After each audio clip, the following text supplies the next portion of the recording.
We do not know.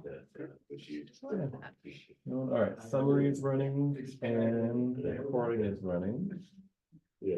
I enjoyed that. Oh. Yes. He's very. That's very strange. Oh, man. Around the corner, all around.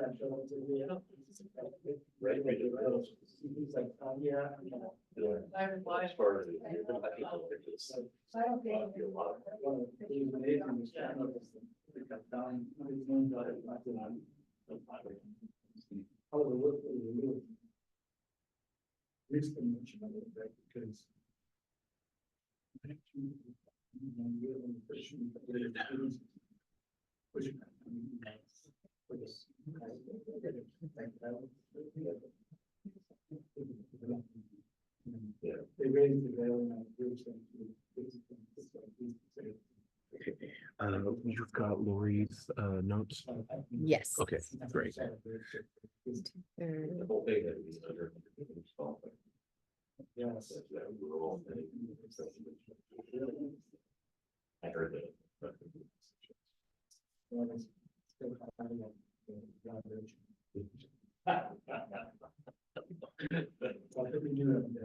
Yeah, okay, let's see. All right, Mr. Chair, I believe we are ready. I will just say for everyone joining us on Zoom, we got like a little bit of weird setup. So the camera and the microphone will be coming from 2 different accounts. So just so everyone's aware. So if you need it, I'd recommend using the pin button next to whichever visual you'd like to be looking at. Okay. Everybody ready? Okay, we'll call this meeting to order at 2:03 p.m. David, can you do roll call, please? Absolutely. Marcia Porter Norton. Yeah, hi. Sorry I can't be there, everyone. AG Weiser is in town and I have to be somewhere at 3 o'clock. So I really miss being in Bayfield, but I am here online. Thank you. Kevin Hall. Here. Gilda Yazzie. Here. Eva Henson. Okay. Is he online? Katie Sickles. Brenna Moreland. Here. Mark Garcia. To be more specific. Clark Craig. Here. And Patrick Vaughn. Here. That is public comment. Do we have anybody from the public that would like to speak? So,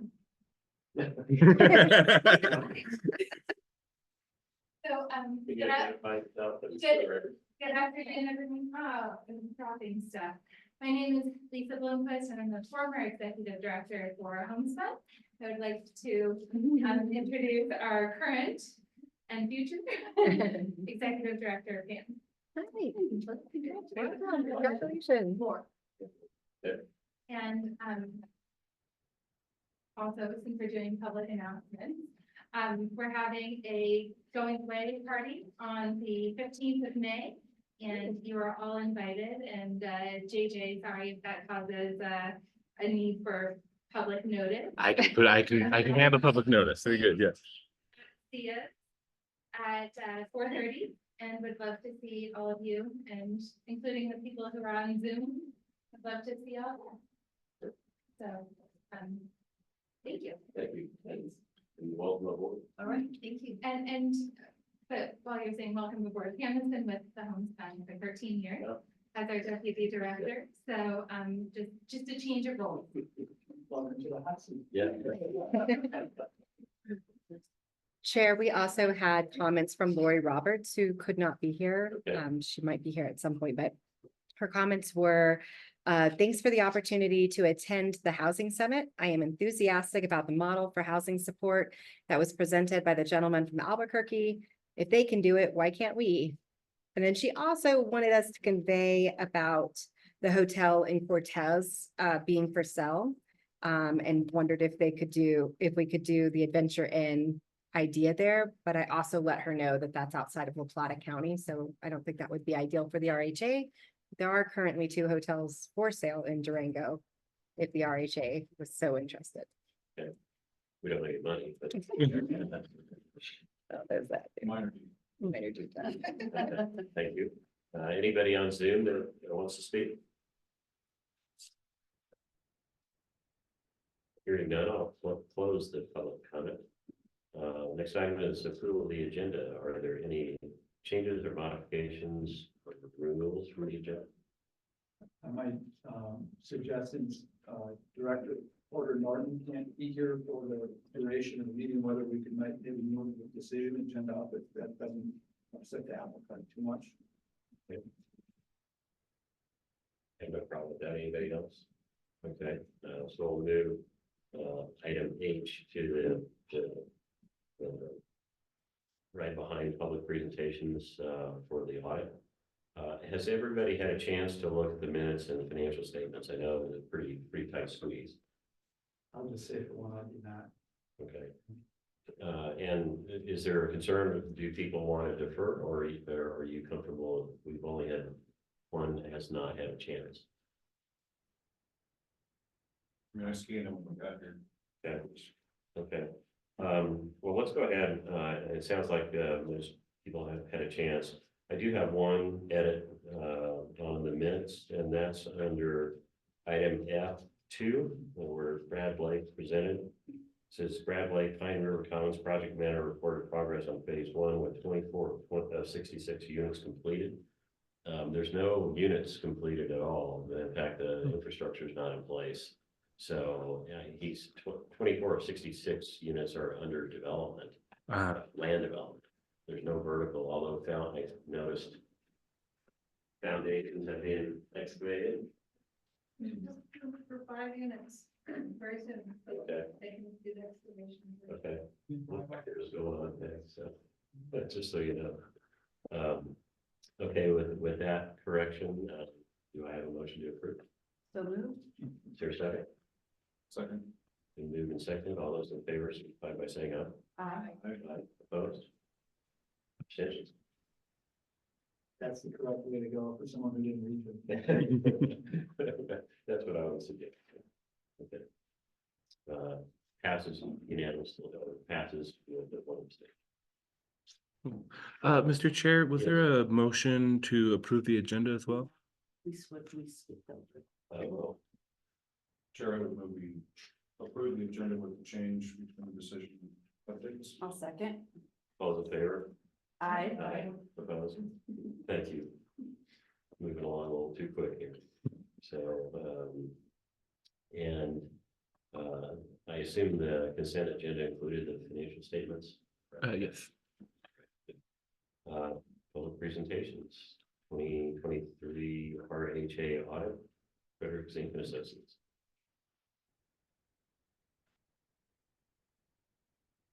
Oh, Michelle, you are on mute.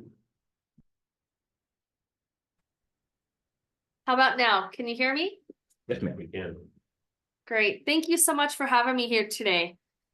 I'm with Frederick, Zink and Associates, and we worked on your 2023 audited financial statement. And is that something that you would like me to share on my screen, or do all of you have that in front of you? We have a copy. Okay. So I'll try and move through this pretty quickly so I don't take up all your time. This year we did an audit. In the previous year, we did a review. And it is a single year comparison. If you go to the table of contents, that'll give you a breakdown of what's required in your financial statements. So I'll just touch on those very briefly as we go through.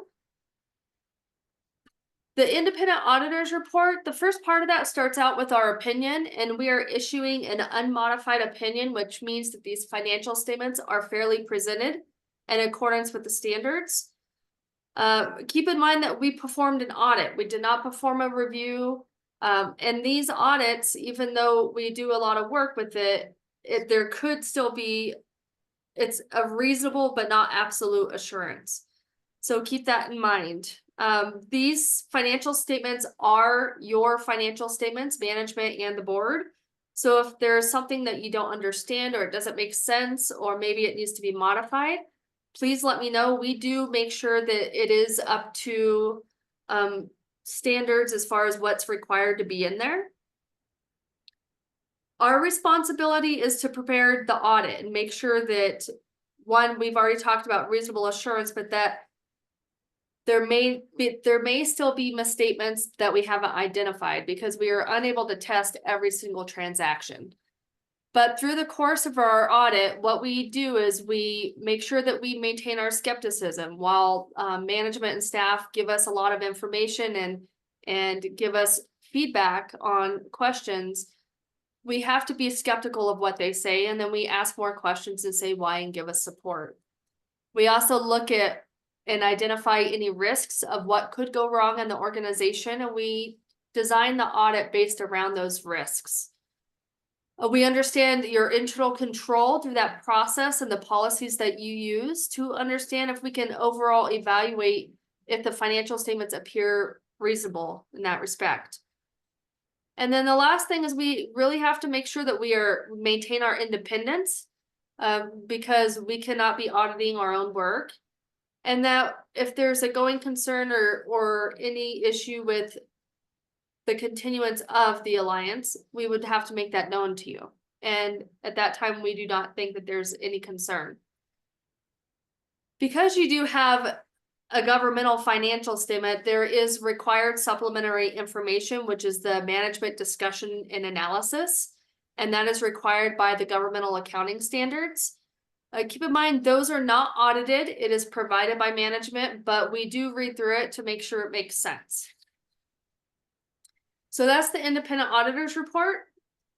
The next section is the management's discussion and analysis that's unaudited. And it highlights the highlights for the Regional Housing Alliance over the course. This has gone back since 2017 and 2021, since it was in dormant status, and kind of went from there to give a history and just the overall financial statements and analysis of where it's at. So this is management's discussion. So I will not go in depth with that unless you have any questions. If you move forward to page 6, this is where we start getting into the required audited statements. And the first one is the statement of net position. So it lists out your assets and your liabilities and any net position at your end. And overall, you're in a great financial position. You have a lot of cash at your end, just over $230,000, which is just over 12 months of operating expenses. So if you were to take 2023 expenses and divide it by 12, and that would come up to about $18,000 a month, which is approximately just over 12 months of expenses in your cash. The other positive thing to look at is you have minimal liabilities. Those are just routine at $5,500. And then your net position at the very bottom is positive. So some organizations might be in the negative, but you have a positive net position. So overall, those are the kind of highlights from this statement of net position that I would like for you all to take away. Are there any questions that you have on this statement? No, apparently not. Go ahead. Okay. If you go to page 7, it is the statement of revenues, expenses, and changes in net position. So this lists out your revenues and your expenses. So if you looked at last year's 2022 financials to 2023, you'll see there's a pretty big change. Now the organization is starting to get up and move, and now you have also some intergovernmental agreements with the county and cities. And that's identified under operating revenues, and you got $225,000 during 2023. And now you've started to incur some costs. The biggest cost for you all during 2023 is under professional fees. And the majority of that is for La Plata Economic Development Alliance. You paid them about $178,000 for the housing investment plan, and then an administrative fee of about $22,000. So those are the largest things. And then you do also have some rent and utilities and some office and admin expenses, which are liability insurance.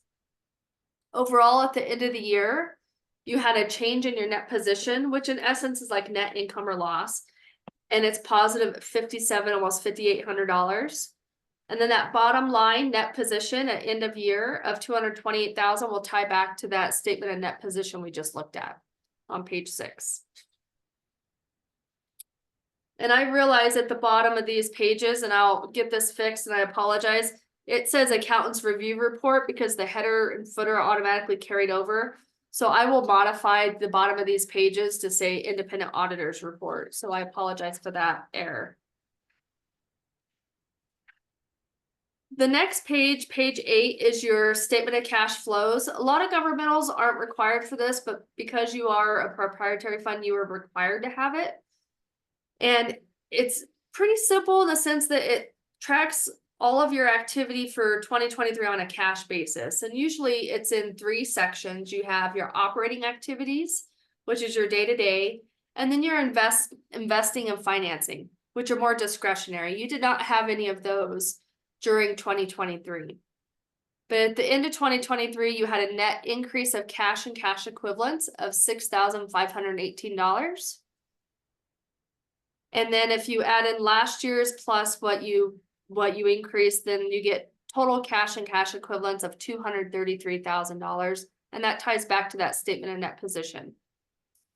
The bottom section, it just helps the reader understand, well, if we go from an accrual net income or change in net position, how do we get to a cash provided by operating activities on the statement of cash flow? So if you take that change in net position, that $5,700 that's bolded right there in the middle of that page, and you add or subtract any of the accrual items that isn't necessarily cash, so prepaid expenses, other assets, which is a deposit, your change in your accounts payable, those items help reflect what that change in your net operating activities is. So that's 6,518.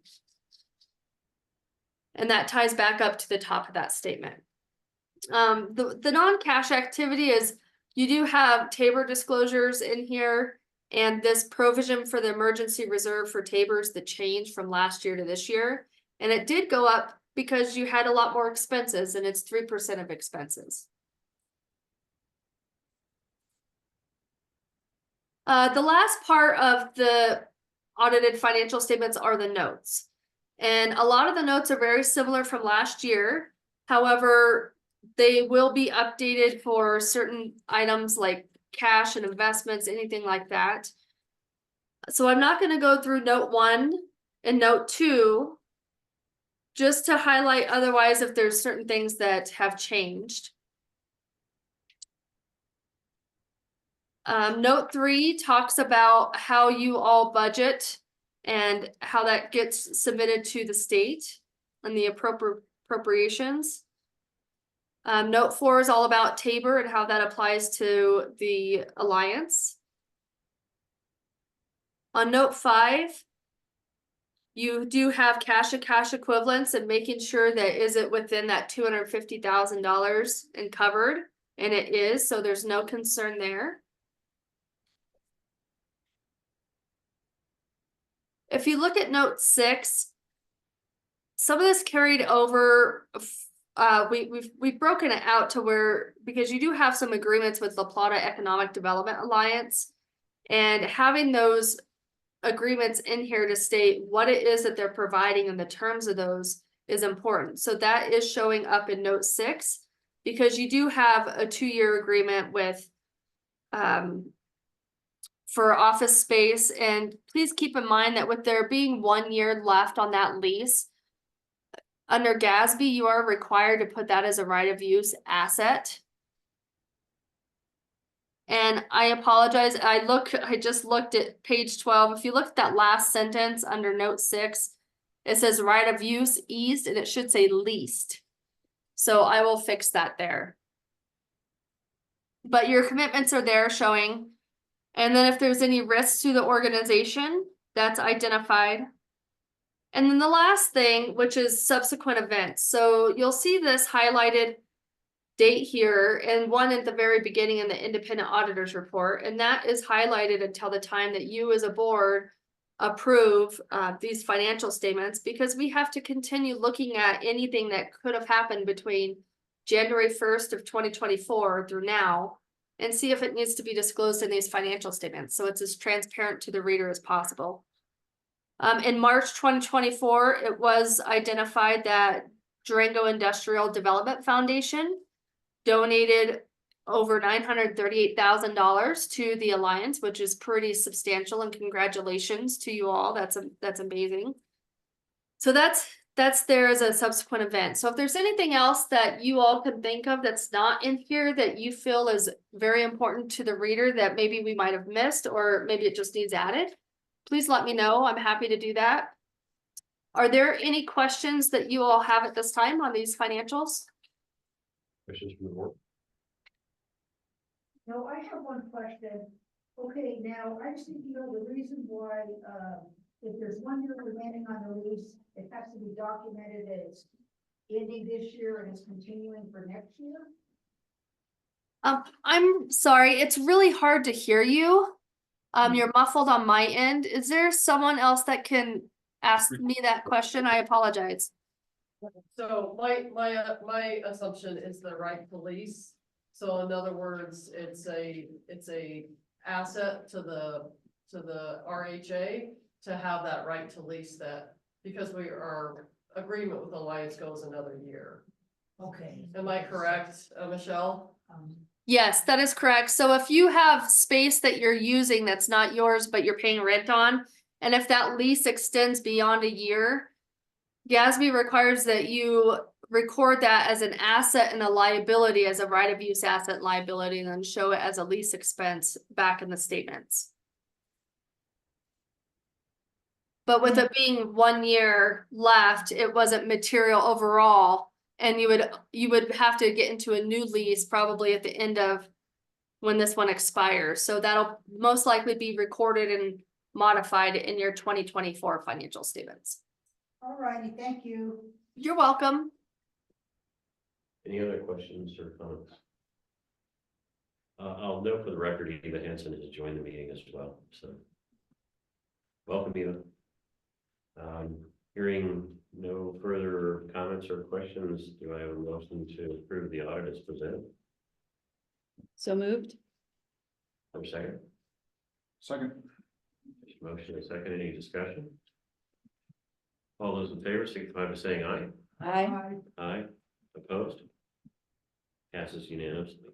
Thank you very much. We appreciate the help this year. Yeah, thank you. I appreciate all your help as well. Thank All right, have a good rest of your meeting. Thank you. Thank you. very much. Bye.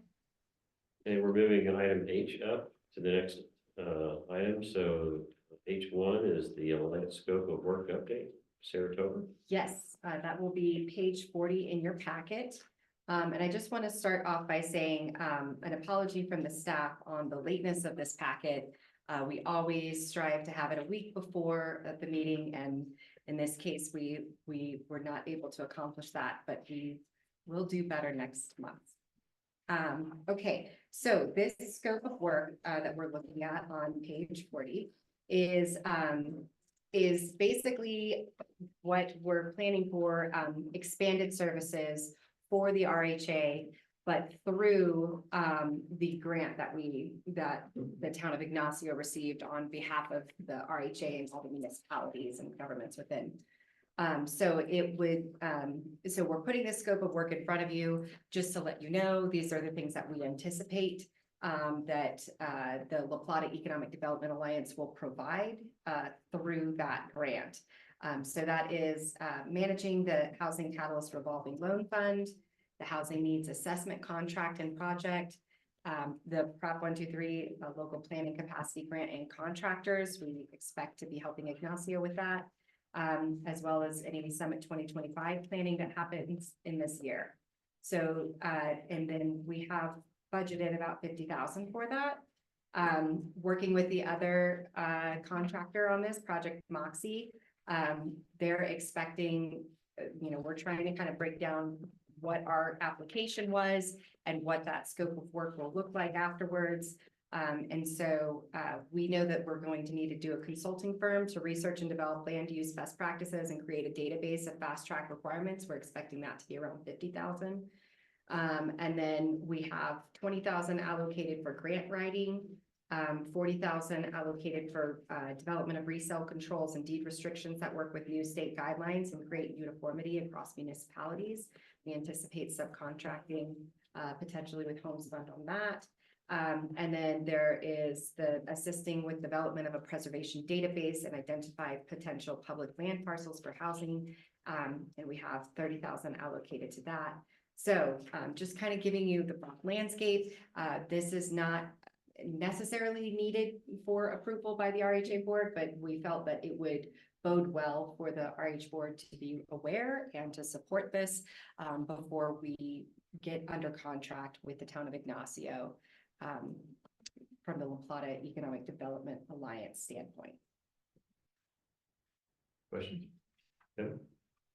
So, Sarah, what you just walked us through was Exhibit A, but we don't see Exhibit A here, is that? I was walking you through the grant scope of work as it stands more generally, but on page 40 is our scope of work specifically. 40 being the last page of the H1. Correct, yeah, with the heading, La Plata Economic Development Alliance and Regional Housing Alliance, RHA 2024 Professional Scope of Work. So that in addition to what was originally anticipated in the scope of work. Correct. The scope of work that you all approved at the end of last year we did not increase the fee with that at all. And because we are significantly increasing our services this year, and the goal of that local planning capacity grant was to increase capacity. We feel like it would be easier for us to be a subcontractor under that grant than it would be to go back and amend our intergovernmental agreement. Another question. So the 50,000 comes out of the grant? Correct.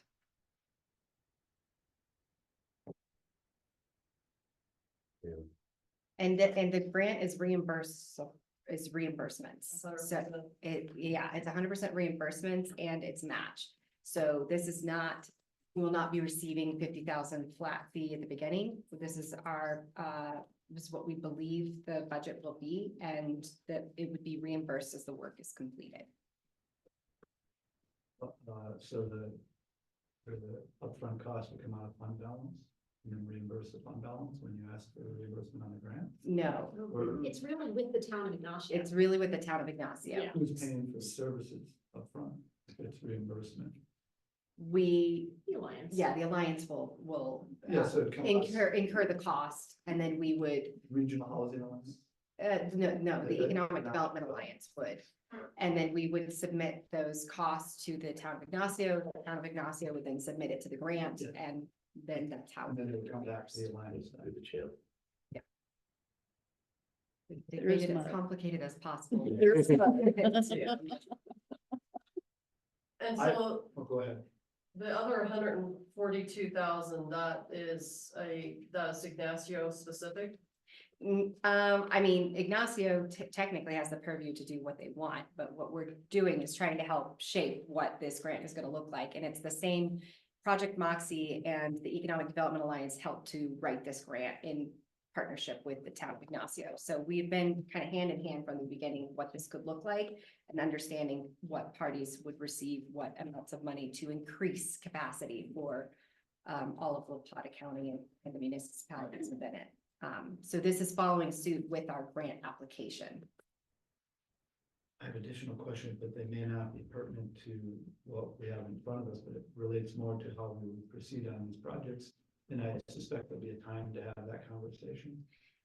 There will be, I think, in this next section, that we're going to be talking about the MOU as well. We kind of talk about this management piece again in that MOU. I feel like if we have questions, then we should flesh it out now. My initial round of questions would be related to the consultant services, the best practices, and how we proceed on that. And I don't think we're doing a deep dive on that issue today, but I would like to follow up whether it's offline or part of the board discussion about what that looks like and how it impacts each municipality or jurisdiction and how they participate. Yep. Just so we're clear to moving forward, because I know I've been kind of a stickler about this project particularly, but I think it'd be benefit the whole to understand where we're going before we start going there. Absolutely, Kevin. With the scope of services for that particular project. Yeah, and that's one of the things that you brought up in our strategic plan for this year too, is how we go about that, because there is a fast tracking component for Prop 123. So we're kind of moving this up front and center, since we determined initially that we would do this in 2025. Fast tracking the fast track component, but but we do anticipate hiring a consultant that we do not. We know of some folks in the state, but we don't have any, we obviously don't have an RFP for this currently or anything like that, but we anticipate in our budget that we've created for the grant application and for now the execution of it, we anticipate it would cost about $50,000 of this budget to hire a consultant who specifically helps each municipality and La Plata County to look at their current fast tracking processes, and that will ultimately result in what you helped guide in the strategic plan of having a white paper of best practices that each municipality in the county could approve in their own jurisdiction. Can I ask another question? So often in my experience primarily with the city is staff does staff work and the elected or appointed board doesn't really meddle in the details. Meddle isn't maybe the right word. Hey, go level. I'm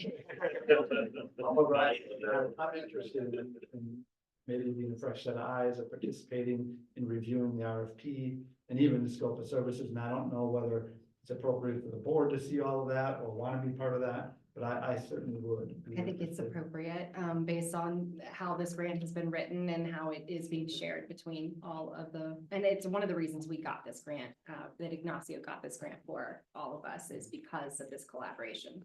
So I think it would make sense for you to be a part of that process. Absolutely. Great. And we keep calling it the Ignacio grant, but it's really our grant. Yeah. There's How to give credit where credit is due. We don't want the whole thing. Yeah. The other aspect we probably need to talk about at some point is the match. We know that it's 192,000, but it's a grant match of 47,600. So that's probably going to require an amendment to our budget for the RHA if the RHA is going to be providing that match, which I assume is what we will want to do. I think that's it. Yeah.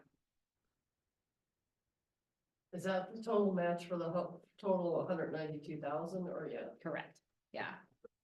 So it might be that we have to have an MOU between Town of Ignacio and the RHA so that every time there's expenses, that match is then invoiced to us and we then pay the Town of Ignacio for that match. Wait for Mark to come back to answer. Fair enough. So we did have, cash man. Cash match, yes. so we did have the proposed 2024 contributions from each of the local governments, and we didn't pass that because all of our budgets it was already too late to do something different. So does that total close to that match, or is there an assumption that the RHA would only be matching the 50,000 and not the total 192,000? Yeah, we would only be matching the 47,600 the RHA would. Okay. And yes, we have not fully addressed that. I will talk about that a little bit more, that the intergovernmental funding agreement, as we've received a little more information on that, but we could account for that in our 2025 budget with the RHA and with the entity match potentially as well. But to be fair, we don't even have the match on our agenda necessarily right now, so we can bring that back to you all in June with some recommendations of how we believe that we should go about that match. So the term of this actual scope, when does the grant expire? We have 2 years. Can the grant the project proceed without the match being committed? Because right now, it sounds like we don't have a commitment on the match, other than in the application, we probably said we can find a match. Yeah, we, on the application, we said we could find the match, and we are under contract with the state now for the grant. And we've gone through kind of an overview of reporting and things like that, but nothing has technically started. At what point are they gonna say, show us your match? Is it at the end of the project when you're doing closeout? Yes, they want to see it as you go, that you've matched their funding. As you go, Mhm. so 25% every time you are essentially billing. Yes, So you're gonna Go come, ahead. you're gonna come to a point where the need for that match is gonna come at some point fairly soon. correct. So we believe that things will start in mid-June. So we plan to bring to the RHA board a path forward of how we propose that the RHA makes that match. And it's very similar to what I just said about as invoicing is done, the town of Ignacio invoices the RHA and we pay as we go. So it's a 2-year grant. Correct. How long do we really expect to expend the funds? I think the funds could be expended in the first year. Okay, and so you get started mid-year, maybe half of that match potentially gets expended this year. Yeah. 25,000 this year. Okay, do we have enough money in the budget? Do we have enough excess money in the budget to cover that? Carolyn? I think that's the question, right? Is most- cash, Yeah. might put it in the negative. Well, because we're gonna have to pay 25% of the contracted bill. Yeah, that's- Someone has to pay it because it's not coming from the grant. Right. And I think that's why maybe this is a little hard to figure out when we really don't know. I mean, I want to make sure that we're doing all of these things in here, Sure. but I'm thinking maybe if we really knew where that match was gonna come from, then it would be kind of timely. I mean, I don't think we're gonna say no, but I just think that we know what exactly what those steps are. And especially if we have to go back to our boards and ask for that addition. Right. I agree. I think we should know our financial position before we approve. Otherwise, we're contracting for services of which we only have Okay. 75% of the cost. Right. Also, La Plata County paid an excess this year, and that could cover this amount. 25,000. I don't even want to go there. Collected 36,000 more in member contributions than budgeted. We gave you the amount that we were debating over. How can we manage that issue? Well, I already have everybody else pony up then. Thanks, Kevin. We also had some revenue from the summit as well, but we are also going to need to do a match for the housing needs assessment. So I think the scope of work as it stands today is still what we've discussed. It's not what we're under contract with the town of Ignacio for yet. And I believe that at the beginning of June, we can come to you with a finite budget of what this all will look like in the match of this, as well as a housing needs assessment, and those adjustments to our budget, plus the revenue of the summit. Well, couldn't we approve all of that and this addendum at that meeting then? Yeah. I think we should table it. That's fine. I agree. Well, I think Brian just kind of, I wasn't gonna suggest that particular item, but I think before we contract for services with anybody, we gotta know that we have the budget covered. I think we know we do, Yeah. but I think we need to tighten it up so it's official. Thanks, Kelly. Yeah. Well, that's saying RHA of La Plata.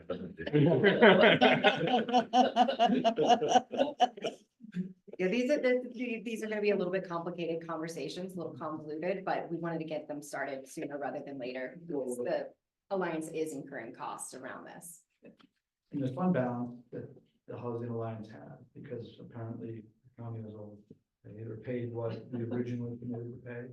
And again, that's a different conversation maybe, but you also have, the Alliance also has additional fund balance of various nature that you could upfront it with the board saying, we'll reimburse it once we know how we're gonna do that. It seems like the money's there. Yeah. So, Chair, I would move the table item, Alliance scope of work update. Is that a decision item? Yes, sir. So we would. Does that require a motion?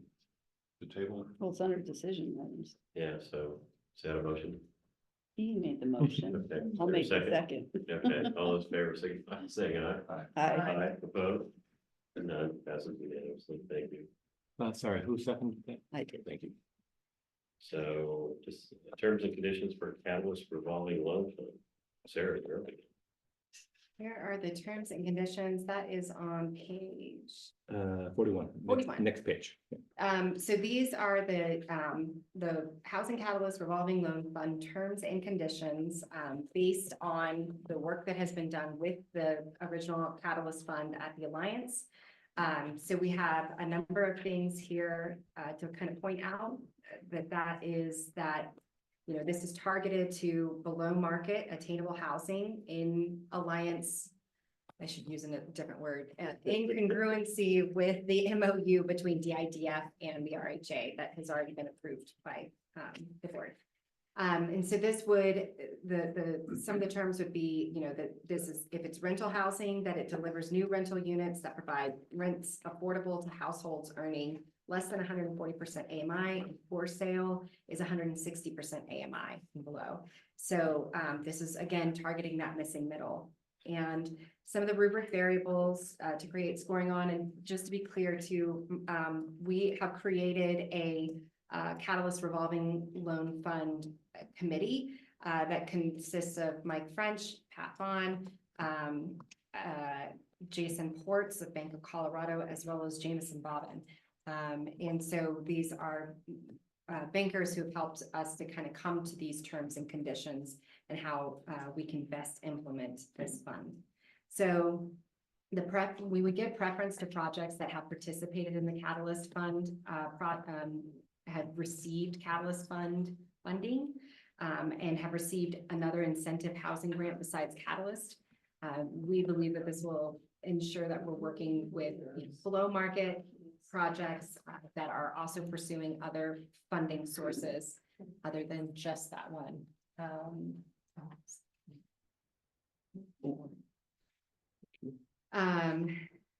Let's see, that the project would have support from its local government entity, and that a regional bank loan is in place or a personal guarantee is also in place.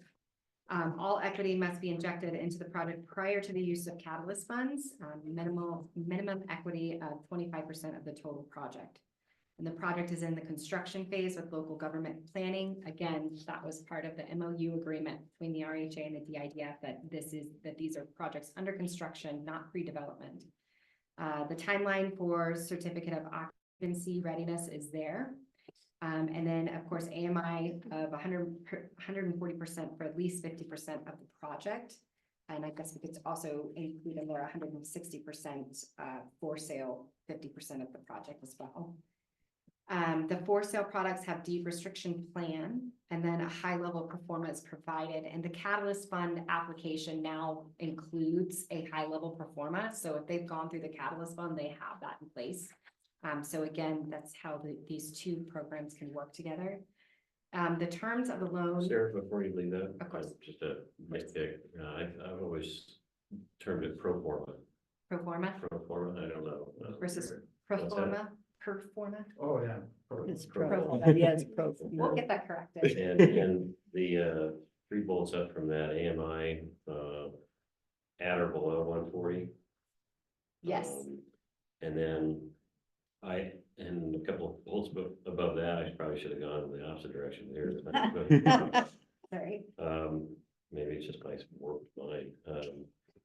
Project is in or at construction phase. I mean, a lot of these things, they're gonna be working on their bank loan, they're gonna have their construction plans approved. They're not gonna be able to pull the trigger maybe until they get this. So, you know, I think it has to be, you know, shovel ready, if you will. And And I know this is a scoring system, so maybe they aren't quite there, Sure. but I'd kind of tweak that a little bit personally. Okay, And I was gonna nitpick, I thought we weren't gonna use the verbiage workforce. Just because it kind of leaves out, it leaves out, yeah, make it just affordable housing. Because then you leave out retired people, because they're not working. and you're talking about the fourth paragraph into Second the page, paragraph. right? Oh, the second paragraph. First line, towards the end. It's further down as well. No. Oh, wait a minute. I just, anywhere there's workforce, I would just put affordable. I would not recommend putting affordable in there because that has specific connotations. Yeah, that does at make it state seem level. lower, but if you put workforce, you're leaving out the group of I don't think you retirees. are personally, because workforce isn't nearly as well defined as affordable as statewide.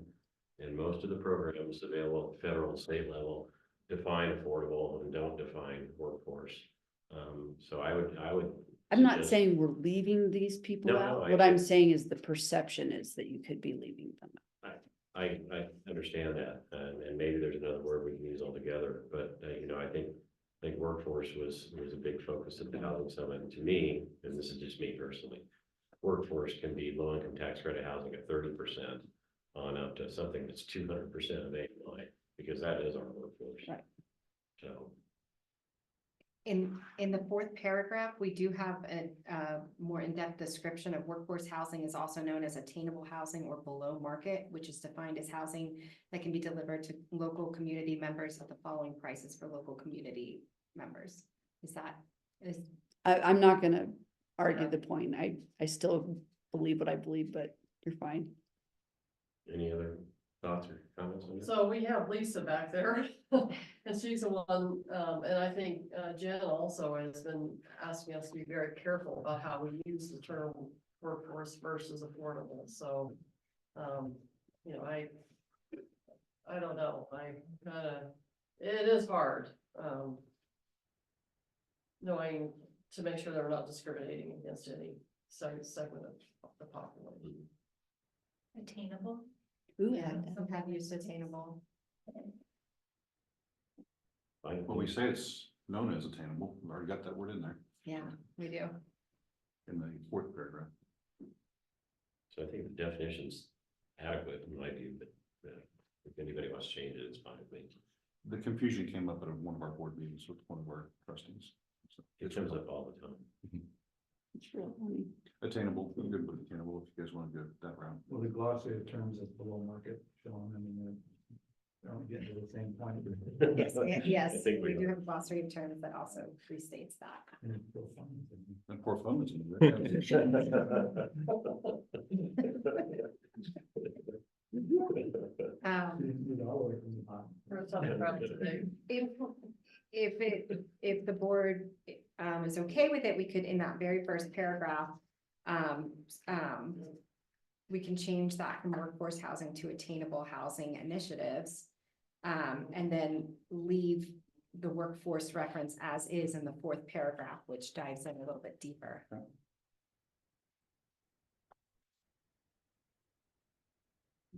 Good with the board? I'm fine. Yeah. I have another question.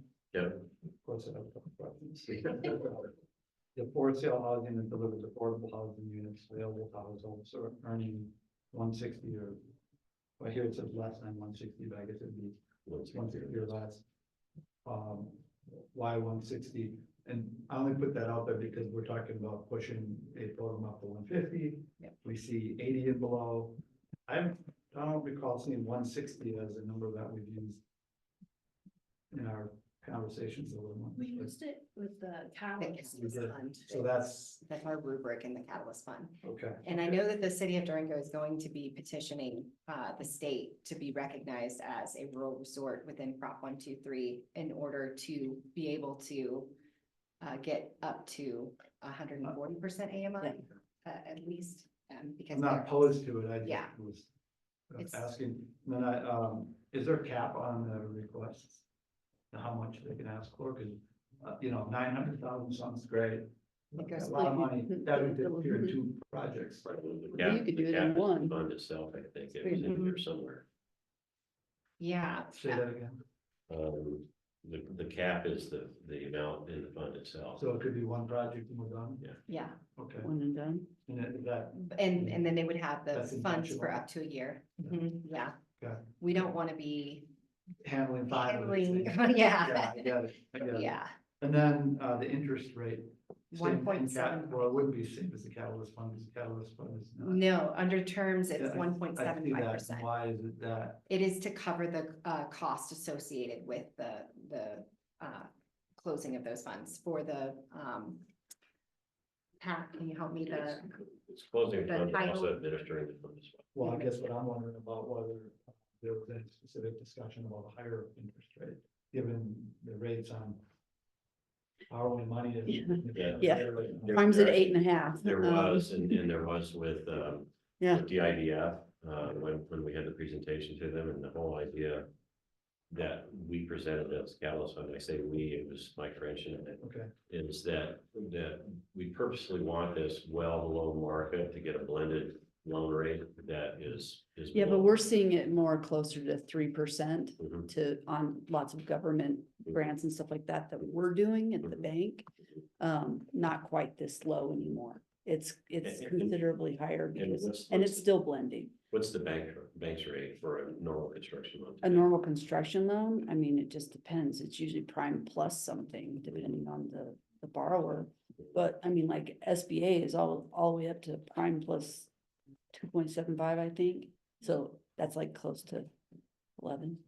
So, Yeah, so that. Now- personally, when we got our AHIP funds, we just got the AHIP grant, that fund itself was 3% minimum. For those funds that we are using as blended rate. So I do think 1.75 is too low. I get we want to be low, but I don't want to be so low that. I mean, it would be helpful if we had something that made a little money for our organization as well, so that we can build on that $938,000 and then relend it. Keep building and getting it bigger so we could do more projects. It could be a continuous source of funds. I think we need to revisit the minutes from that discussion with the IDF. Because I don't want to I want to make sure that we're not approving something that's contrary to what I agree. was the intent of Yeah. that. And candidly, I can't recall specifically how this was attained or if, it was agreed to 1.75 at that meeting. I don't think it was. I think that was left to the discretion of the RHA. If it was left to the discretion, how do other board members feel about the rate?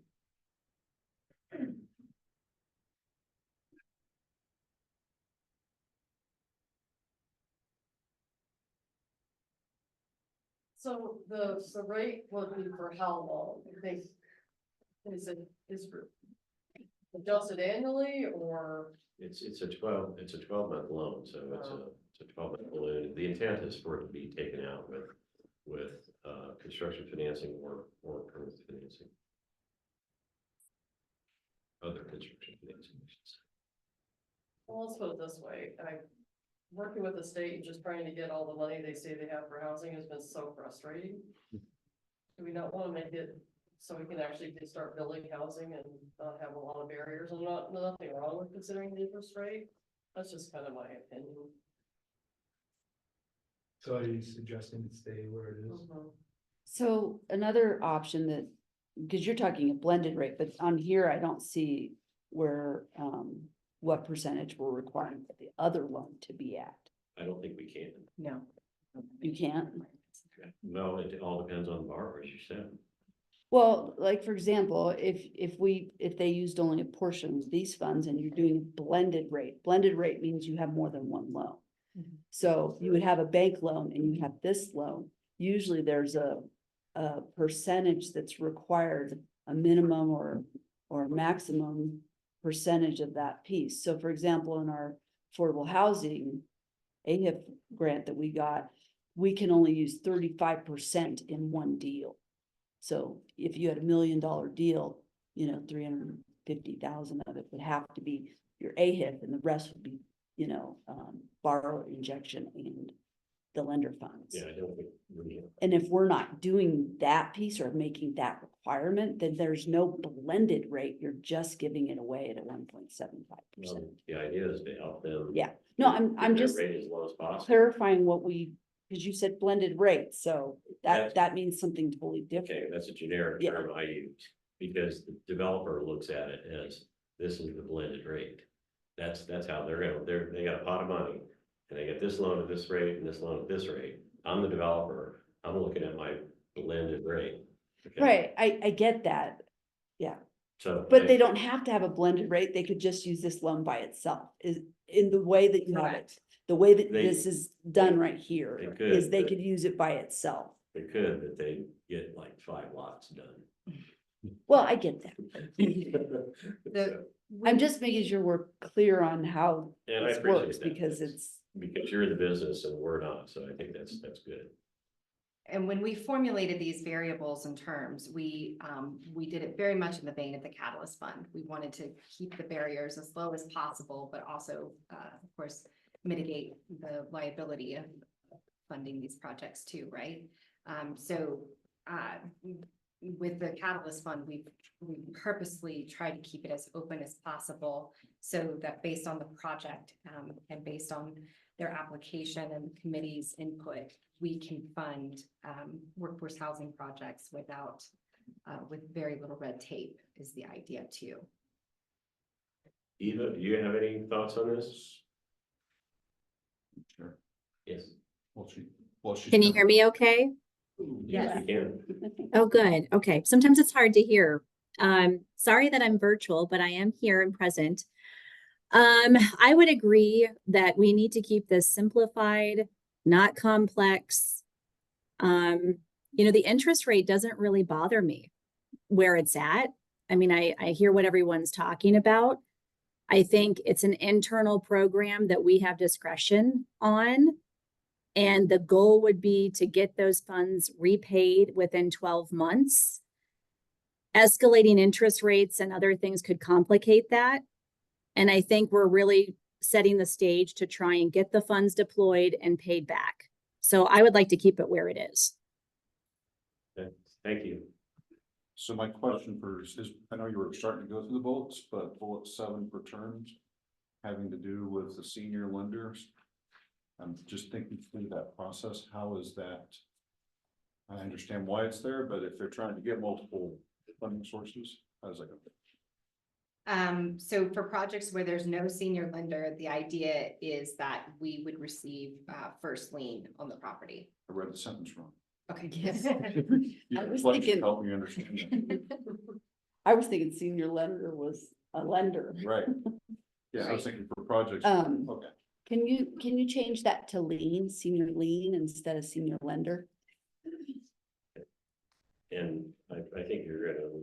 And actually you could put it first lien, Personally, yeah, it's good. because it's first lien, second lien, third lien, First lien industry instead of lingo. senior lender. And you're gonna need lien releases regardless, because if we're second position, we're gonna have a lien on it, right? Exactly. Yeah. Yeah. And Bank of Colorado has been very generous in saying that they're not gonna charge an origination fee on this, so I think that's additional help. They shouldn't.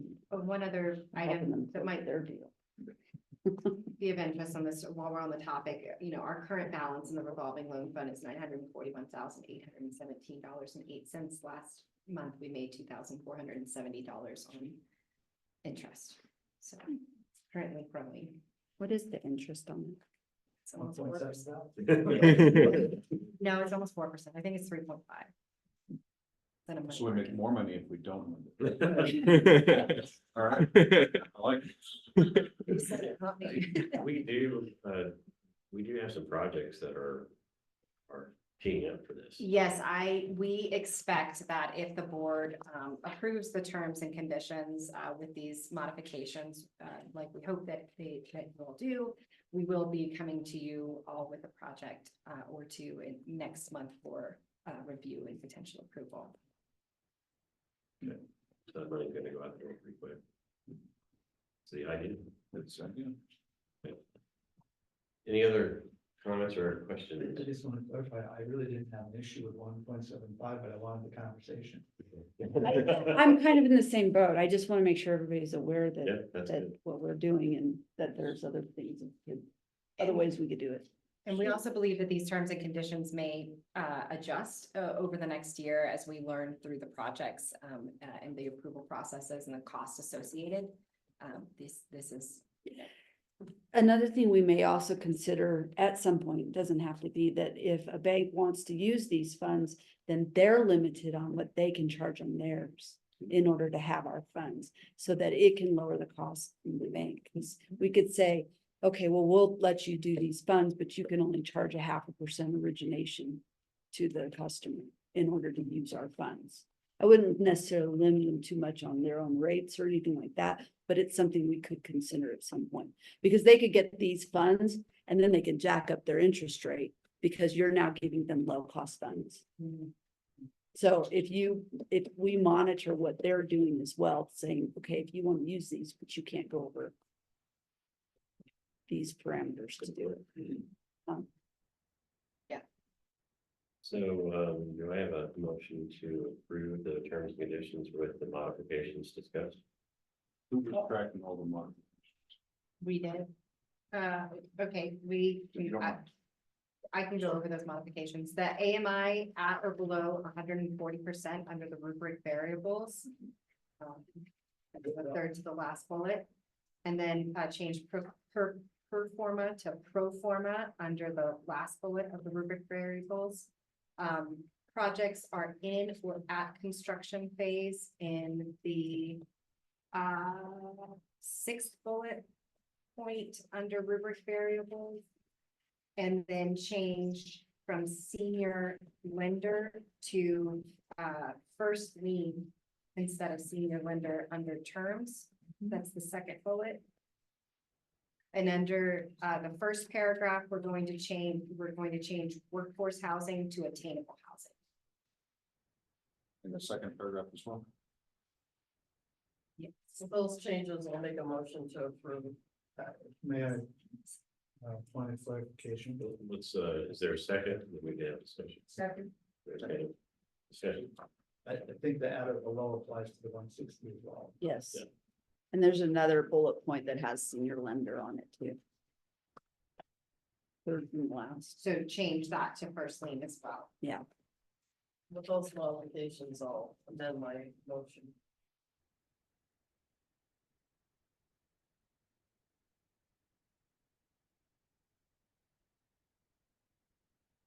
Any other discussion? Hearing none, all those in favor signify by saying aye. Aye.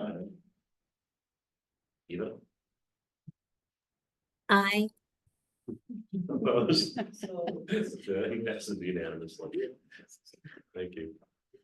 Those delays are always a lot. It's even more fun when you're doing a pledge of allegiance. Next item, housing needs assessment. Sarah Tober. Okay, here we go.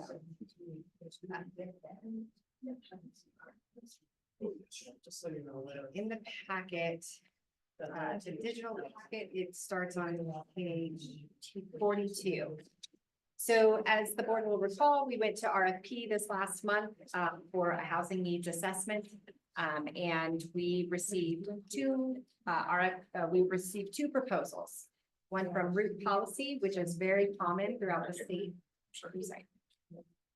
Gil. Sorry. She needs to get out of it. So Oh, this one. What are we talking about now? We're talking about the housing needs assessment. The RFP, we received two proposals for that housing needs assessment. One is from Root Policy Research, which is very common throughout the state. Root Policy has been utilized by us previously in La Plata County in 2021, and also the city of Durango recently utilized them as well. Their proposal came in at 76,000, and then we had TPMA also submit a proposal, and they came in at 150,000. So these came in substantially higher than we anticipated. And so in reviewing these and talking with local experts in the housing data around the area, we feel like we could go a couple of different ways with this. First of all, I doubt we'll get TPMA down below 75,000 if they're that high. And secondly, route policy has been utilized quite a bit, but we feel as though we should be able to get them to about 40,000 and use some of our local data to help ensure that our numbers are adequate. And that would be engaging Bob Allen and Heather Otter, potentially with Region 9, are the first two folks that we've considered. And so to remind everyone, we have a up to $25,000 match from CHAFA for this housing needs assessment. But again, that would be 25,000 from the RHA. And we do think we have the money, and we'll ensure that for the next meeting. But so we planned that this should not be more than 50,000 is basically where we're at. So route policy is close. So the staff would like to propose that either we go back to route policy and have some adjustments made to their proposal and try to get them to that 40,000 threshold, and or we work on procuring this with a local team to ensure that we meet the state regulations, but also to stay within a reasonable budget for the RHA as well. We don't need, a lot of these housing needs assessments that are coming in are hundreds and hundreds of pages of data that no one really needs. What we need is we need to understand where the employees are coming from, like where they're commuting in from, and to understand those employer struggles on that level. What the housing need is, that we can all agree what number is it in La Plata County, what number is it in Bayfield, what number is it in Durango and in Ignacio. And then also some information on housing product, which I'm pretty sure we're going to hear that there's a need for entry-level housing product through all entities. But we need this housing needs assessment to meet the state criteria that has come through legislation, but we don't need to spend $75,000 to $150,000 to achieve that, we believe.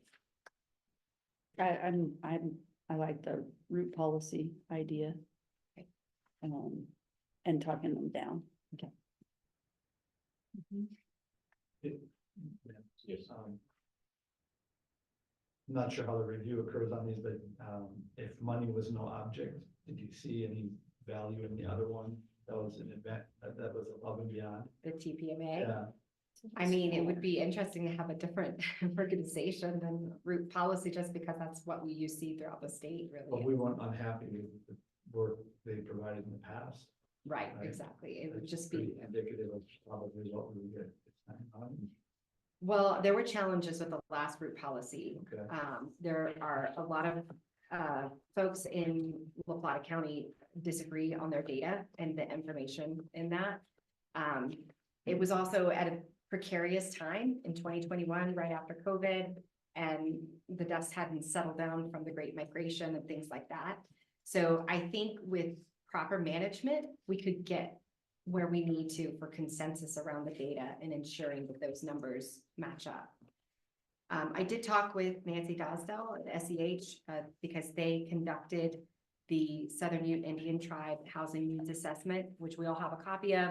And of course, those numbers are redacted, but they received their data from the tribe itself. So, so we kind of left no rock unturned in talking with the folks that have access to this, to localized data.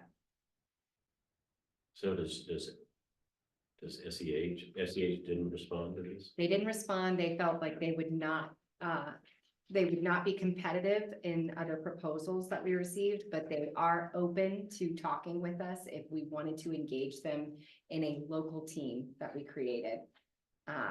So there is that option, especially if route policy doesn't budge and doesn't come down for some reason, or again, I think if we get them to that 40,000 threshold, we're still going to have some needs that we're going to need to meet here locally. So there's the potential that. I wouldn't rule them out since they've done the analysis for the tribe, and the tribe has a pretty robust in-house database for their membership. It's very proprietary, understandably so. But I guess I would not want to rule them out if they have some local experience and local data. My fear, honestly, is that the legislature just passed a requirement that, all the jurisdictions have these studies. So these guys are just going to be inundated with requests. And we make a lot of money. Well, and you also have firms that are throwing out proposals because they know the state's requiring it. Right. Correct. Well, one of the things on route policy is how many seasonal workers are unable to find housing in Summit County? They forgot to change the letter. Their editors weren't very good. Our proposals came in the day of, and the day before the deadline, so. So kind of tag on Kevin's question. You have a chart of deliverables, and are these pretty much apples to apples, or are these completely different type of packages? For the RFP itself, we did outline specifics, and these both met those specifics in that. And going back to the previous one, 2021, that was being directed by the COG. And so I'm not sure that there was a housing professionals involved with that. Sure. So that's just one of those caveats. Sure. I think if we can get them down, great, but I'm a fan of SCH. And I think they can deliver a really good product. So I think we twist them a little bit and see if they're interested. So with the next project, you'll go back to SEH and to Root and get them kind of pared down in terms of scope to what we really need, plus what will satisfy the state requirements, because we have to have both. And then come back to us at the June meeting. Is that the idea? Correct. So quick question, we opened this up for bid and we closed that bidding process. Can we reopen it up? Or do we have to stand firm on that? Just a question. I think we can reopen that up if we would like to extend more time to some of the other I would yield vendors to. too. I guess it's the beauty of an independent organization, because obviously at Plata County, we couldn't do what we're talking about. Right. Because of procurement process. Right. Yeah, I don't think that's in our procurement processes for RHA. But we're all kind of held underneath our municipality procurement processes as well. Yeah, they're all different. They're all different. So I'm asking that as a board, Yeah. I'm asking a Kevin. I'm guessing though that of the municipalities, there probably isn't a line in procurement that just go talk to whoever you want after you don't like it. Yeah, you can reject both of them. Yeah, but then you're starting over though. Well, not necessarily starting over. Well, maybe Bayfield, you can reject all of them, and then you can ask for other organizations for proposals. So we went through the legal process of getting that quote, and you're looking for qualifications or cost, and that can drive a third or fourth that didn't submit. And I think at the county, we would rebid the whole thing, put out the RFP again and see what comes in again. Yeah. But again, if we aren't beholden to that level of scrutiny, then Can I kind of go back to the grant dollars that we have? Are there any guidelines that we're required to follow with the grant dollars? Yeah. At this point, no, CHAPA has just given us an agreement, but they are a verbal agreement, but we don't have documentation yet for it. So we know where the CHAPA is. Yeah, we do. Yes. It's still on. Yeah. Okay, just fun. Eva, do you have anything? She's on. Oh, there she is. I'm not sure how we would go out to SEH after we had a bidding process that they didn't bid on. I guess that's the piece I'm a little confused on with the discussion.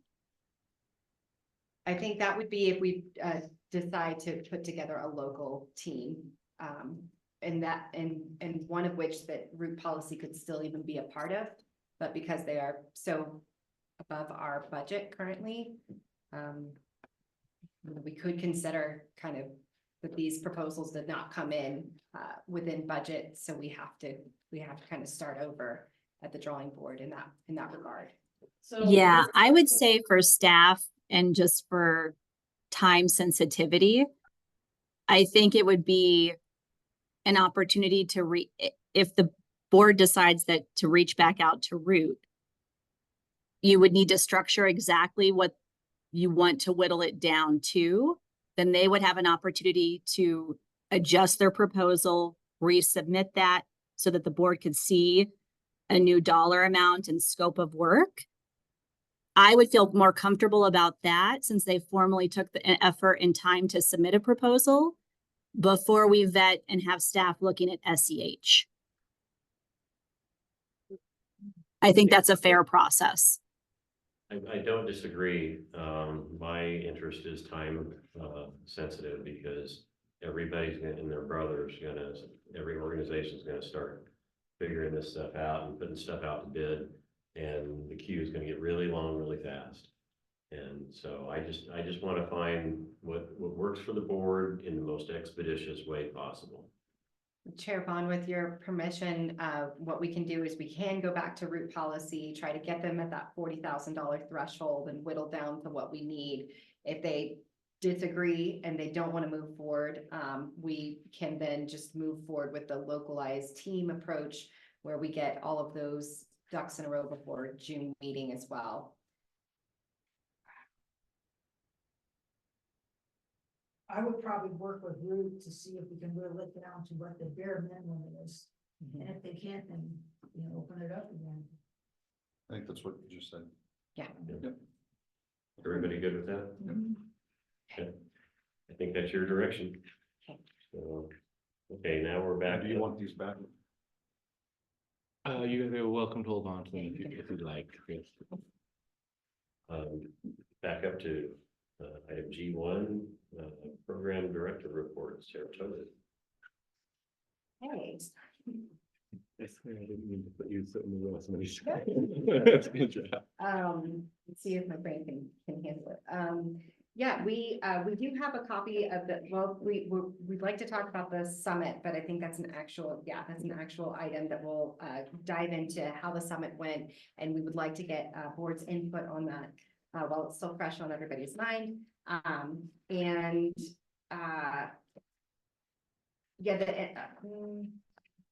We will have to work on getting an MOU between the RHA and the town of Ignacio for June. Another thing to discuss is AMI. We put in your packet the current HUD numbers for La Plata County. And then if you recall, we always work with Project Moxie to create a AMI for La Plata County that includes HUD, CHAPA, Homespun, the city of Durango. We get everybody's input on it and have that AMI chart. So we will have an updated one for you all for June. And then I told you about the revolving loan fund balance, and there was a DIDF article in the Herald. If anybody needs a copy of that, I believe we have it on our website now. Okay, the steer study group, well, that I technically have that as an update when it's out too, so never mind. Okay, that's all for my director. Any questions? Hearing none. Catalyst fund update, Sarah Schwartz. All right, so we did close the round 3 of the Catalyst Fund last Friday. We had 4 total applications that came in kind of at the last minute. 3, and this is in page 30, it's on page 31 of your packet, reference. 3 of the projects were in Durango, 1 was in Bayfield. Primarily, I mean, we're kind of all over the board with AMIs. Everything from 30 all the way to 160 plus. Primarily for sale projects, 1 rental and for sale. And with all of these requests, it totaled to 160,000 with this round. So we will be reaching out to the working group to set up our next, our first set of reviews with those, and then from there, we will work with the Catalyst Fund Committee. So yeah, this one, and then we had a lot of, good feedback about the new form of the application, and it being a lot easier to follow, and as well as including a lot more data. So each application had to provide a project narrative, a development pro forma, a pre-development pro forma, a financing plan, infrastructure site plans, proof of site control. So we covered a lot of bases in this round of applications. Be kind of interesting to see how it all turns out. We will keep you all posted. Is this going out to the working group? It will be, Yes. yeah. And what would be the deadline on? We're looking to have the working group meet here in the next couple of weeks. So the staff is working on reviewing the applications. We're then going to have Project Moxie review them next week. And then we would like to have the working group meet the week after that. So Well, as soon as possible, the working group. your vacation planned? In June. Okay, all right, we'll get it done ASAP. Note that the Durango application, the first Durango application and the Basil application are exactly the same. I'm wondering if there was a typo. When somebody can do a 30 to 80% for sale product, that's pretty interesting. Yes, and we did have 2 repeat applications, or groups that had applied in either round 1 or 2 have submitted second. Or And another application. Were these groups ones that were awarded previously? Yeah,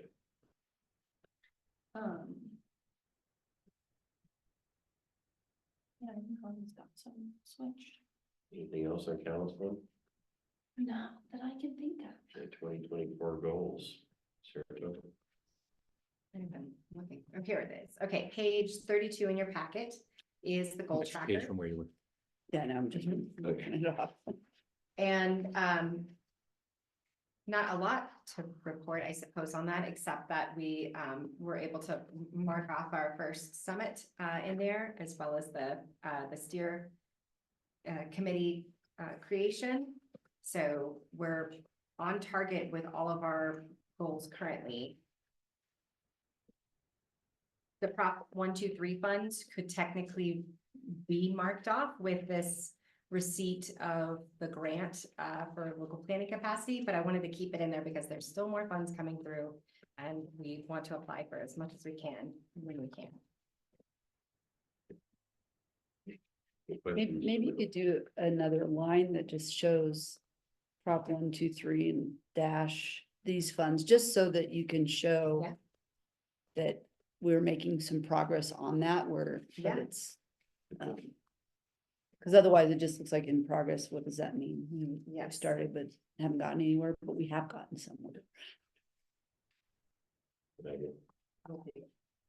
Any other thoughts, comments? Maybe a question on the steer committee. You know, when we first started the comment, there was gonna be an update, I think April 30th, and so we're not there yet. Yeah, I've got an update and it's an agenda item. Okay, sorry. Yeah, thank you. All right. Next item is CIRSA audit results and trainings. JJ. Yeah. So we have to go through an annual audit with CIRSA, our insurance provider. The results of that audit are here in the packet for you to review, just on the next page. As well as the letter from them. The RHA passed with flying colors. If you look down to the rubric, you can see we actually scored above 100%. 104 to be exact, because we did send some staff members to cybersecurity training. Is that push up above? The one note that the auditor had when I spoke with him was the possibility of putting the board through some liability type training. I figured you guys don't want to, but I am required to let you know the option and his suggestion that we do so. So my question would be, why can't we get credit for going through training through the town of McNash or municipalities because we've already gone to the same CIRSA training. I actually probably could do that. Yeah. And then I can go back to the auditor and see.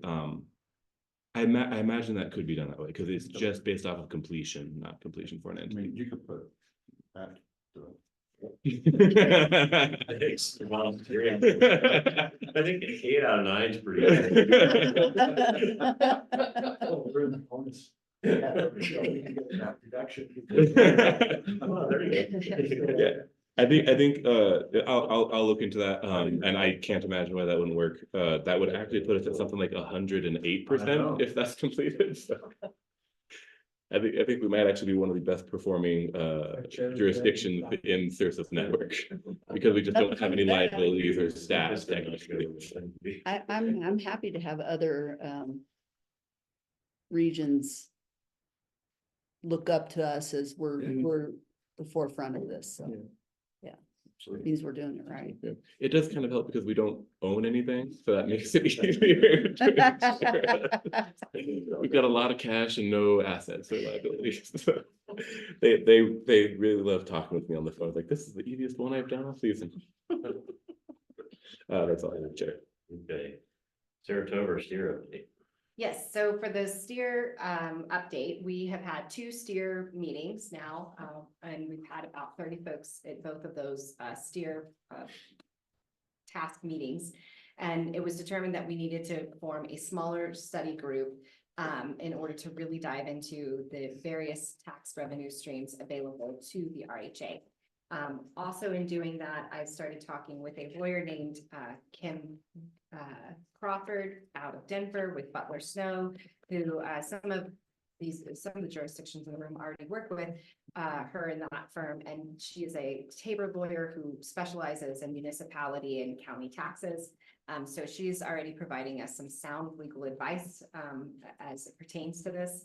And she was recommended by David Lieberman. So we are starting to have conversations so that she can help ensure that we don't start going down a pathway like we did with short-term rentals last year, only to find out that that's not really a valid place for funding. And I will be preaching to the choir here, but she reminded me that the RHA really can only levy a sales tax or a property tax. And I told her that both of those have been explored by the RHA board, and it's not in our purview currently, and that the county and municipalities within La Plata County are interested in these other revenue streams and already saying that they would dedicate that to the RHA. So this is a highly collaborative process. So the study group met this week, and we dived into the research of those revenue streams available for workforce housing or for attainable housing funding.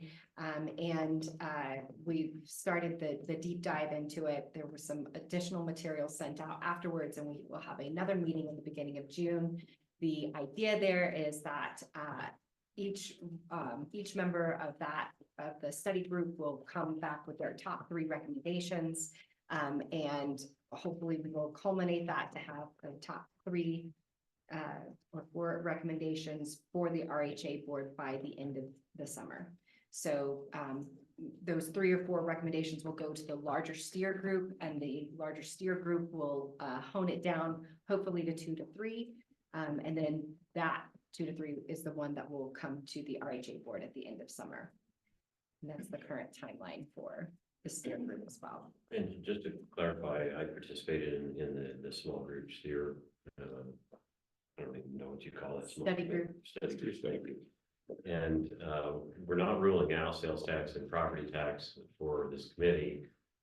It's still on the list because I think it's important for them as a group to go to the larger group and then come to us with all options on the table and try to figure out, you know, not only what makes the most sense from a financial standpoint, but from a political standpoint as well.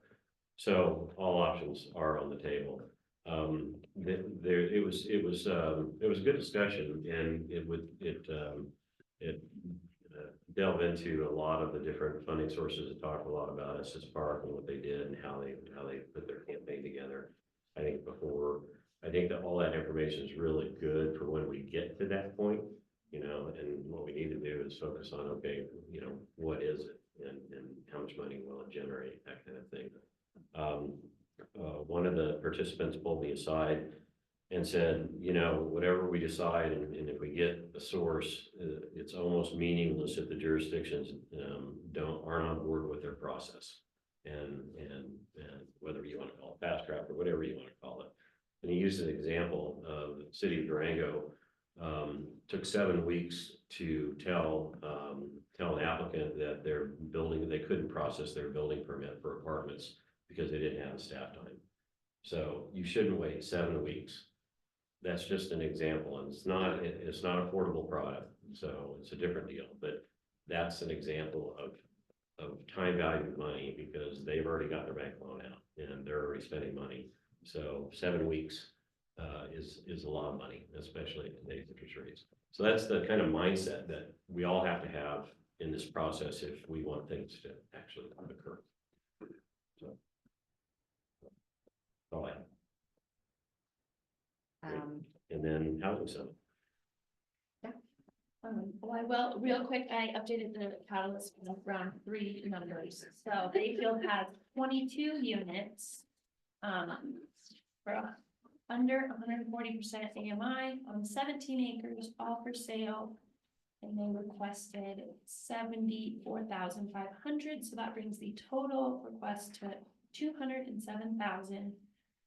With the potential to build 150 below market units.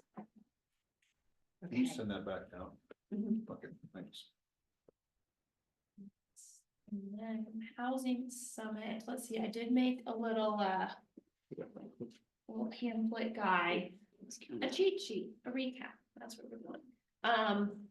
So we had sold, I think, 123 tickets. We had 100 on the dot check-in. As far as attendees, between ticket sales and sponsorships, we raised $23,000. And then, well, so we got some really great feedback. You'll see our Net Promoter Score is a 30, which if you take into consideration, it goes from -100 to 100. 30 is doing pretty great.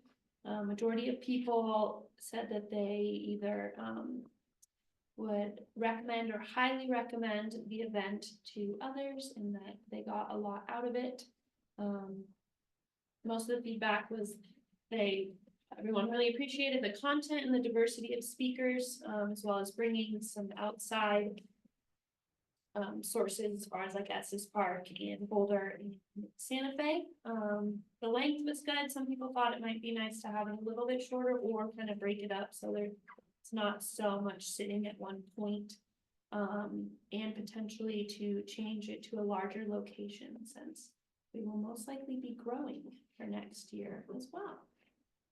And then the financial breakdown associated with that is we have 14,300 in expenses, so that puts the revenue at 8,894. And if the board remembers, we did not expect to make any revenue on this. We were hoping to just break even, but our sponsors were incredibly generous. Every sponsor we approached did give us an amount, and most of them gave us the maximum amount that we asked for or more so. First Southwest Bank donated $3,000. DAR sponsored with $2,500. CHAPA was $5,000. Colorado Health Foundation was $5,000. Betcher Foundation was $5,000, and Project Moxie at $500. So we brought in $21,000 in sponsorships. Any other thoughts from the board on the summit? Well, I like the greatest asset. I appreciate that Eva put herself on there. I know some of them were kind of funny, like the little bits they got. There's actually multiple people who said Eva. So. I noticed it when it popped up on the screen. Did you say I put myself on there? Is that what you said? That is what he said. Yeah. Okay. You're my presentation partner, I can say it. I attended summit and I thought it was very well organized, and I enjoyed all the topics. Even though sitting there for a long time was a little bit difficult, but I managed that. But I actually, learned a lot from all the different variety of the speakers, and the speakers were all, they had different personalities, so you didn't just get drawn. So thank you. Yeah, I thought it was, very well done. Kudos to the staff. You guys did a great job putting that thing on. It's a lot of work, and a lot of times that goes underappreciated, but we do appreciate that. I thought the agenda was very good and very diverse. And like any good summit, there's stuff I took away from it that I hadn't known before. And then some stuff I agreed with, some stuff I disagreed with, but I think that's what makes it a good, a good summit, is you kind of get all perspectives. So good job, guys. Appreciate it. Thank you. Also would like to add that of the speakers we had, the overall best received ones were members of the RHA board. So kudos to you guys as well. Thanks. Cool. They want to see you more next year. fascinating. Yeah, the guy from Santa Fe was really fascinating. And it was the same thing. I agreed with some stuff and other stuff I didn't agree with, but He was actually the most polarizing speaker. Yeah. Got Yeah. the most Yeah. feedback on both sides. Yeah. yeah, I could see that. Mhm. That makes sense. We also got a lot of really good feedback that we were able to offer part of the sessions in Spanish as well. And we actually had the interpreters volunteer to stay later for free, because they knew that a lot of the audience was really appreciative of having Spanish. So we're going to continue to offer events with a Spanish component as well. So is that only local, or was that somehow streamed? It was through the language justice program. Was it a stream? Do we have a recording of that? Oh, No, they did that. They brought all their own headsets and it was all like direct, but that's a great idea because it would be cool to have stuff. yeah, we recorded. did not quite have the budget, or we did, but we didn't think we'd have the budget ahead of time to get set up for recording of this summit.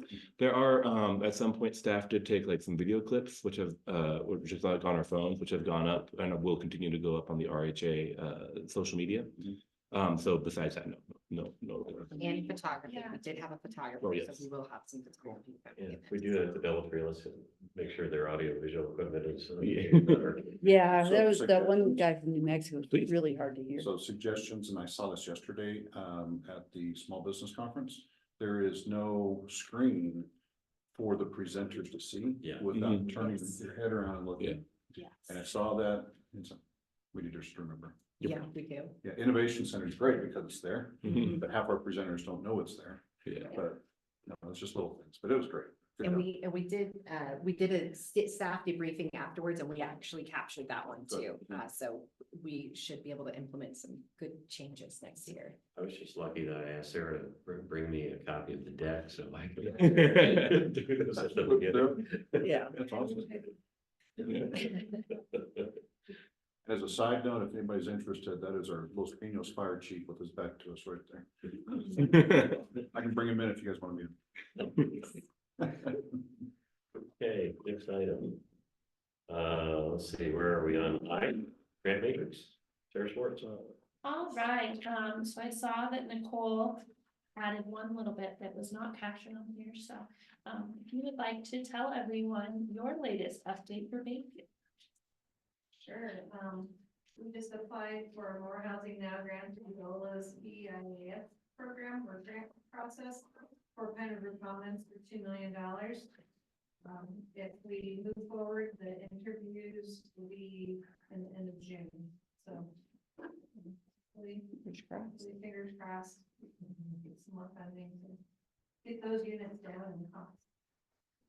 Might I suggest that those, that if you haven't been on site, all you have to do is just go down Bakehill Parkway to the end here to the east, and you'll see all the activity on just north of Bakehill Parkway. So those guys are rocking and rolling. And then other than that, we didn't really have any other updates. La Plata County did update their awarded funds with the Adventure Inn project not going through. And then still working with Bayfield to get their funds issued. And then I did take into consideration the comments from it was 2 months ago, and created a closed tab for the grants, so that those aren't necessarily reflected on the full grant tracker. And it also includes I did, for the grant stats, I have one that you'll see that does not include the closed grants and then one that does. So I wanted the board's opinion on, do we want to include the closed ones in the full tracking stats or exclude them so it's more relevant to what's currently? Can you direct us which page you want? That would be page 134. Towards the end. I don't have. Right before. Yeah, these are- So you're looking at this one? Yes, Yeah. yep, that's it. So, the one thing about it is that, it says total fund amount received. Is there any way we can put total amount awarded or slash received? Which on the other one, it has awarded, so I don't know why that one didn't. So, and the only reason is that we have somebody that keeps to come out of the woodwork about once a month and want us to give them a report on the received amounts, and we gotta, I don't know, fight with them, but tell them that it's awarded. I'm sorry, somebody else used that term received, but we don't have it. Yes, and I apologize. I thought I had updated those in each line, but I apparently missed on the grant stats. Personally, I think we should keep the closed ones on and have it on a separate page, just keep track of it and for folks that go on the website and look at this stuff, that they, you know, understand some of the stuff that's occurred in the last couple of years. Okay.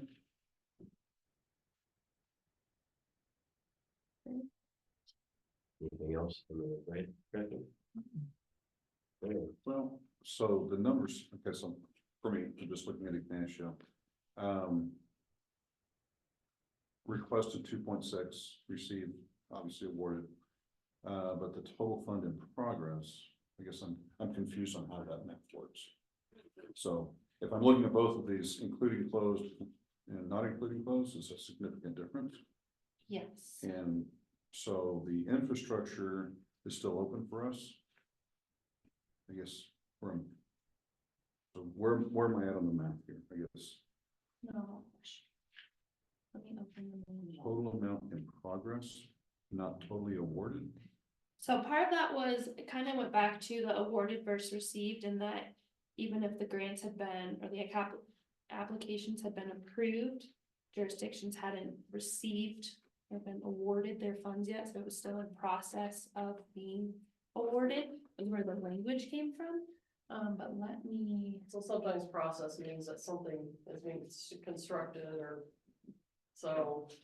yeah, I think it came from like with the Not county. under or issuing not under funds. contract would be probably something that's where we don't, the process is that we don't have the grant contract finalized versus a process of actually construction.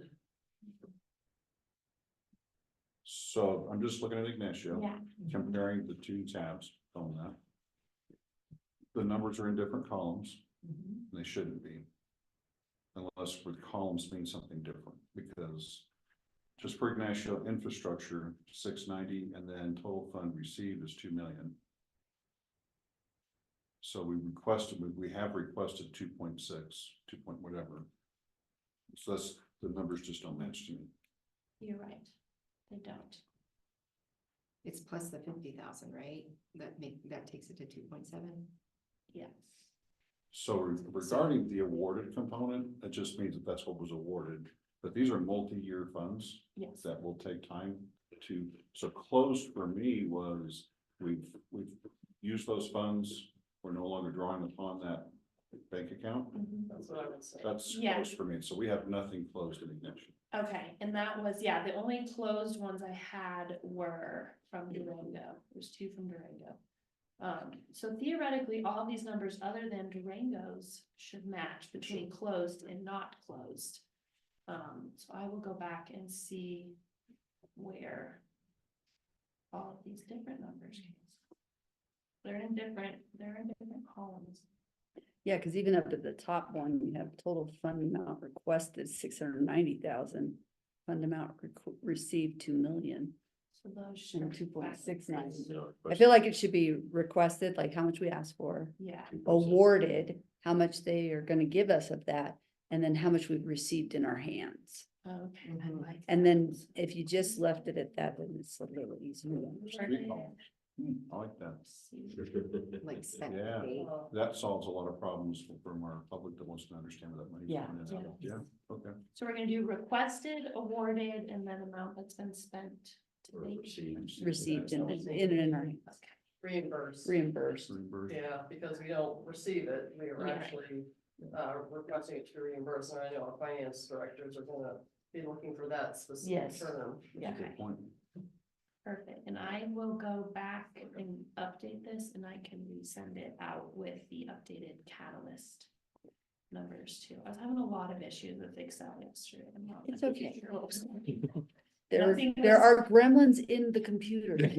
Saving, it kept telling me. Don't give them water. It was so Quit cool. giving them water. Yeah.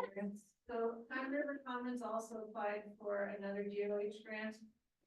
We just supported it, but I didn't do the application. Do we want to check that one too? Yes. Yeah. I think so. So Yeah. I'll email you. I don't have it in front of me, the specifics, but I'll email you that. Perfect, and I They will add did- a new one too. They were awarded that. Okay. Good. How exciting. So yeah, I will include that and then the more housing. Now. I'll send you more specifics. Perfect. I looked into that one, so I'm really glad that you guys applied for it. It seemed like a pretty cool program. Anything else on the grant matrix? I think we beat that one to death. Thank you all for your patience. You're And you're doing a great job. Right.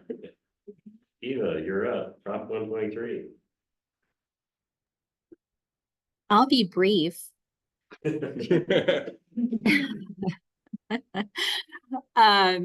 I think we're just monitoring right now the fast track guidance that came out on April 26th. The state did a webinar actually on the 22nd and the 26th.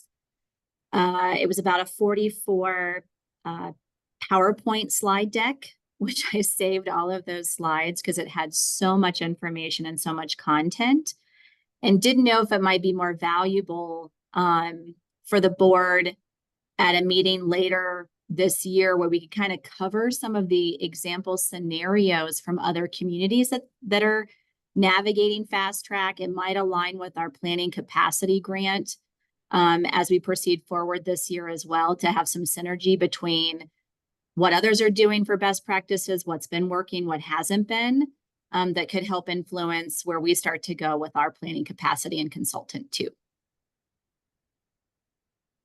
That's me. Anything else on 123 from the board? Hearing none, you were right. You were short and sweet there. So next item is legislative updates. Okay, you just laughed.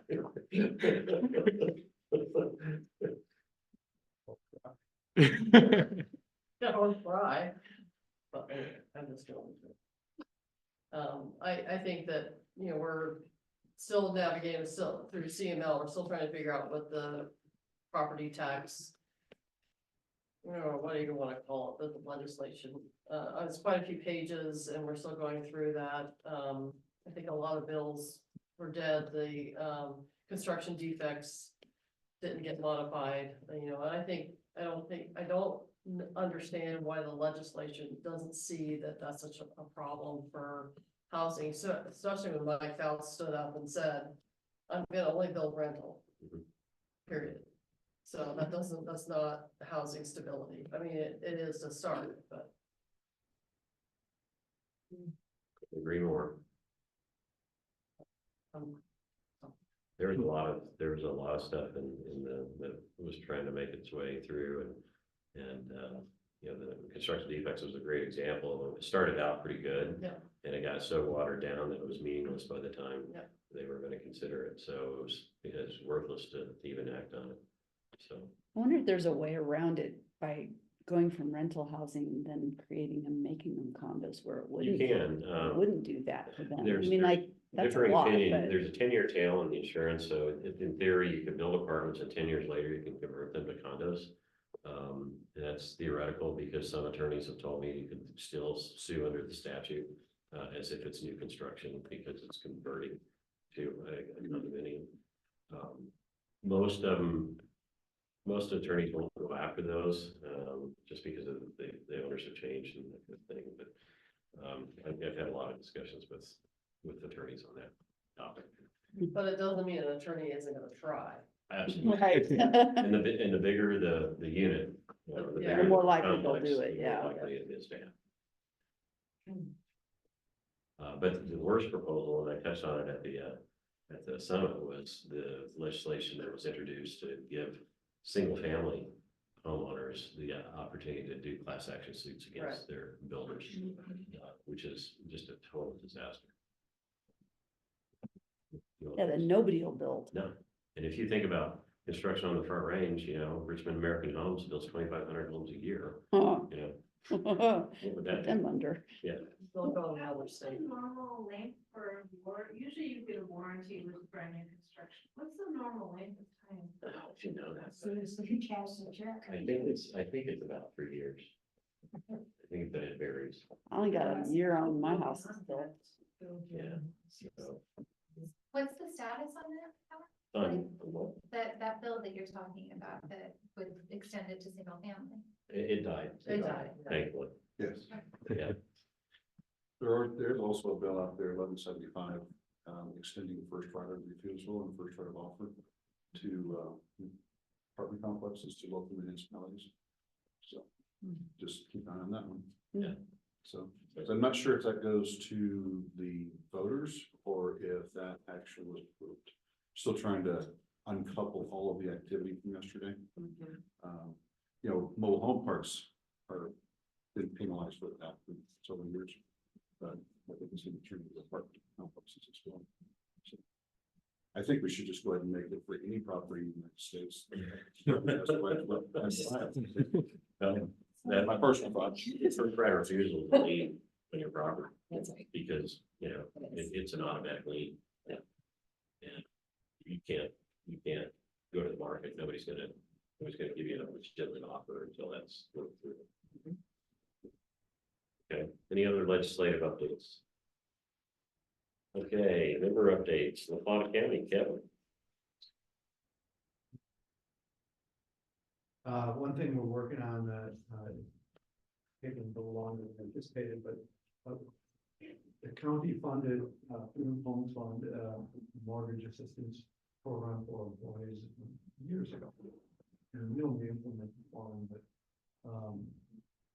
in the last 6 months, there was a determination that we can't have an employee mortgage assistance program because it provides an kind of undue advantage to employees versus residents of the community.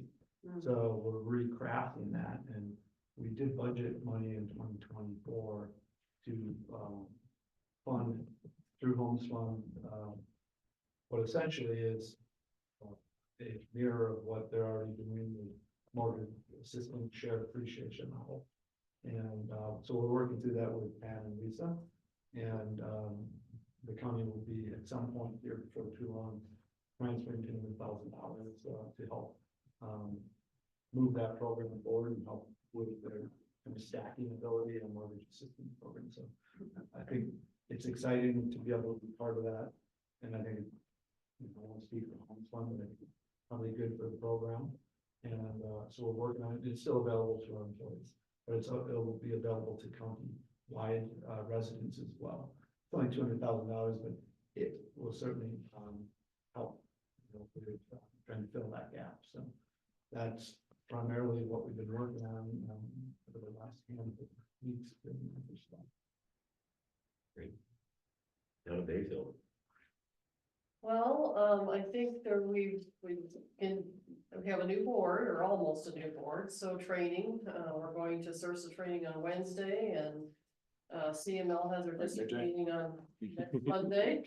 But so I'm kind of working this fellow this month on the board, so I don't know if you'd like to update him on building permits and tractor supply and. Sure, and just, I think what Pat's kind of motion to, I remember comments, I kind of said we're gonna issue the first 5 townhome permits. So they're doing excavation and connecting water so that they can get those go vertical. We also, Tractor Supply, probably this week or next week, we're ready, we're just waiting on a few more things from them. Issue them a building permit in town. We'll probably be starting to talk about another 80-unit proposal, housing project. They want townhomes, so that's gonna probably come in as infill. So nothing we have. And then building permits, we're very busy, right now with a lot of building permits, new construction, a lot of remodeling, so that's good. People are investing in their properties. A couple vacation rental permits. We only have 4 in town. Right now, our code allows 30, so we've got 3 new ones. I'm not sure to see those, but it's, you know, we don't have hotels, so, you know, it's for tourism. But it does take some housing units out of the market, so. Hopefully it's a big one right now, big number. For me, I don't know if you guys want or need these articles that I tend to kick over to Sarah and she sends out to the board, but if you're okay, and I'll keep sending them if you don't want them. Doing them. No, I like them. Okay, good, and they run the gamut, you know, and some are just head scratchers, and others are interesting and informative, so at least to me. The other thing is, I talked with Jim Goodman, who's he runs the Glacier Club. He was at our board meeting in March and talked about presenting something in the future. I think he and I talked about him presenting in June to the board. So if that's okay with the board, have him. Can I interject on that? Yes. Interject on that, and I was speaking with Sarah a little bit prior to the housing summit, and you know, the Glacier Club, when they developed, offered a parcel to the Platte County. It's there. I talked to her staff yesterday about giving it a pre-feasibility and with the planning staff, look at it to see if it actually could be utilized for purposes of housing. I think that can come into play for Jim because, you know, they don't really have a program there. They made some asks of the county in terms of workforce housing units, true workforce housing units up there that were part of a garage building. Problematic, but I think having maybe a larger conversation and getting Jim in the loop on whether he's interested in evaluating that parcel that was offered to the county and technically in the county's title right now, might be a path forward for him. I don't know. When I spoke with those folks some time ago, 6-8 months ago, they didn't have much on the plate to consider, and maybe he's rethinking all of that. But it'd be nice to get him in the loop and in the conversation out there. That's good. I still think it'd be informative for him to address the board, you know, what they have, what their issues are. It's 3 minutes doesn't quite cut it. No, yeah. Well, we gave him more time, but he went ahead and did it. Yeah. Well, I mean, this is actually, it was something that would probably be a PowerPoint. Yeah. To present and have the time to do it. Do you know when the pre-feasibility study for that property will be done? I don't, you know, I talked to Lynn yesterday and reminded her that it's out there, and she knows that, you know, her staff's committed a little time to taking a look at it, but I told her to, you know, loop this stuff together, so I know you were interested in seeing it as well. I thought we could get Lynn and her team to take a look at it first. I have some concerns that the parcel may not function well because of encumbrances and smoke and things like that. And at the time of Glacier problem approval, you know, hey, county, here's a parcel, and, you know, no one looks at those things 20 years ago, so. Anyway, you know. Well, Jim said he had 2 parcels potentially. Right. Which a lot of planning for the county. Did you guys get a new planner? Because when I was doing last month's notes, it said that there was one in process. Yeah, the county did bring on an additional plan, in fact, to look for the city of Durango. Yeah, that's right. Okay. Next time, town recognition. Well, the most exciting thing I can tell you is we're getting fiber integration. If you didn't read it in the newspaper, it's happening. In fact, they are pulling introduction to the mobile home park that we own today. And well, if you even just watch some of that equipment, it's fascinating. But it does position Ignatia to be in a different position from a housing perspective, just because of technology. which I think it's getting there across the board. The other thing I would say is that, Eva, Nicole, myself presented at the DAR quarterly meeting last week. Yeah. Day after the sun. And so great information going out to those folks. One of the takeaways for me was insurance is becoming very challenging in our wildfire prone area. And you could tell it was a big topic of conversation for them. And I don't know what the impact of that is on future housing in our area. So just something to keep in mind. City of Durango. I'll touch on that a little bit, because as we're looking at these deed restricted houses, are they gonna be able to get affordable insurance? And it'd be something interesting for us to look into. So I know in the Ignacio project for Rock Creek, the design of the house and the layout and everything is scored very well with Firewise. Just because of the materials that we're planning to put in there and so forth, but you're right, I think that is a very good consideration, insurance. Yeah, anecdotally, I talked to my insurance agent and he said if I were to try and get insurance on my house today, I'm grandfathered in because I own it. It's just, country companies would not insure my house. And it's kind of at the edge of the controversy for us, so. It may be something that the catalyst process might want to somehow look at that, because we don't want to be funding a bunch of pre-development or even infrastructure development to find out if they can keep insured. I would hope that the developer would be looking into that product, get to that point, but I don't know if that's the case. I was gonna say, I think I've heard more of that occurring in more of the outlying areas closer to our forests and stuff, not so much like in town type properties that we're having that. Yeah. I agree. The other thing is that they were talking about that there's people building, they got a rider. And then when they went to close, the rider pulled away and said, we decided not to do it. So at closing, they're trying to find it. And going to non-preferred. But I think you're right, it is outliers next to the forest and so forth. Yeah. So far. So far. Okay, City of Durango. Well, we've been a little busy. Okay, so we've gone through a lot of planning and building permits. You know, we had a whole list that we are getting in the works. More like, oh, like the random case that we're exchanging some of our but permits and so forth for the trails to go through. And that's a good deal. We're also working on our land use and co-development. We're kind of revamping that whole thing.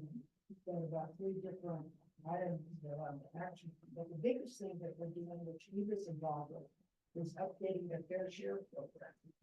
So we've been going through that at our meetings and listening to what improvements we can do and what we can believe and how we can be more effective in the future, and we added a couple of new items. So I think that's the most positive thing that we produced. That's about it. Great. Eva, do you have anything to add? A couple of things to complement what Councilor Yazzie said. May 7th was a very big milestone day with City Council action.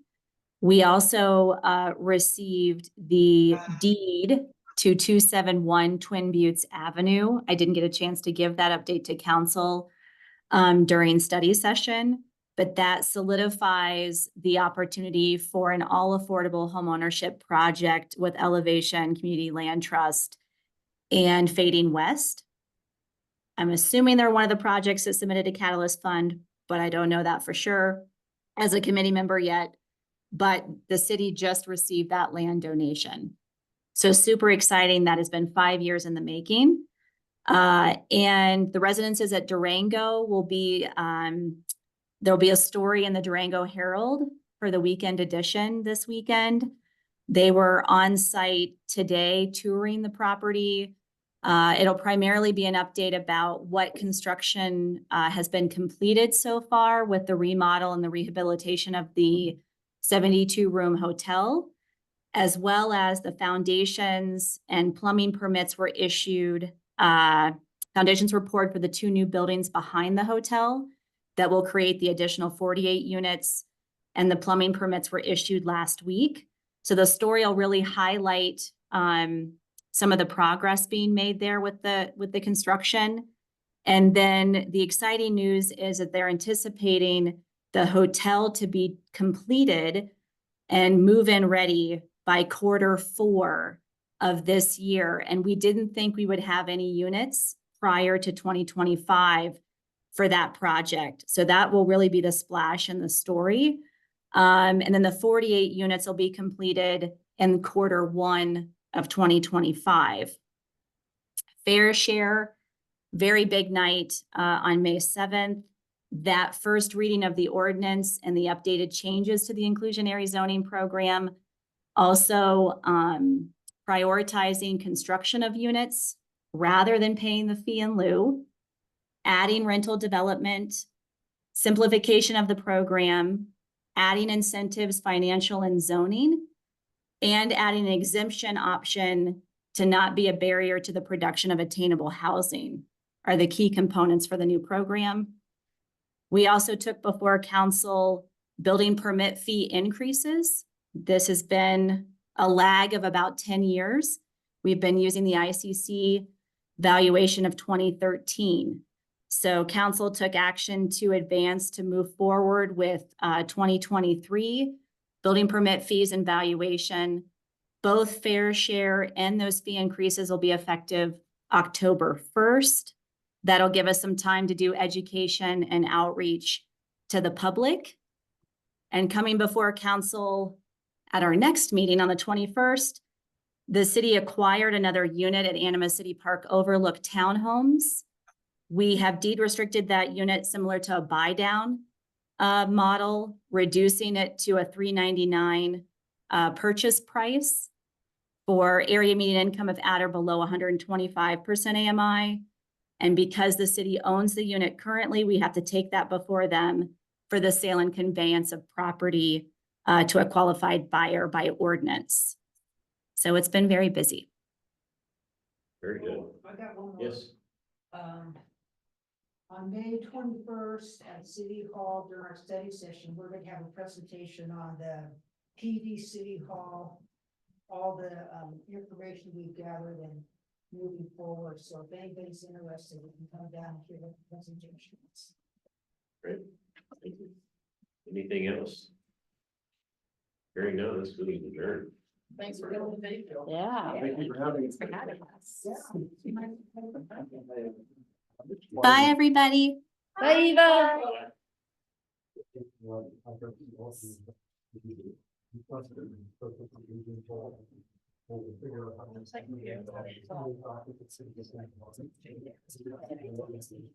It wouldn't say anything. They kept telling me that everything was corrupted.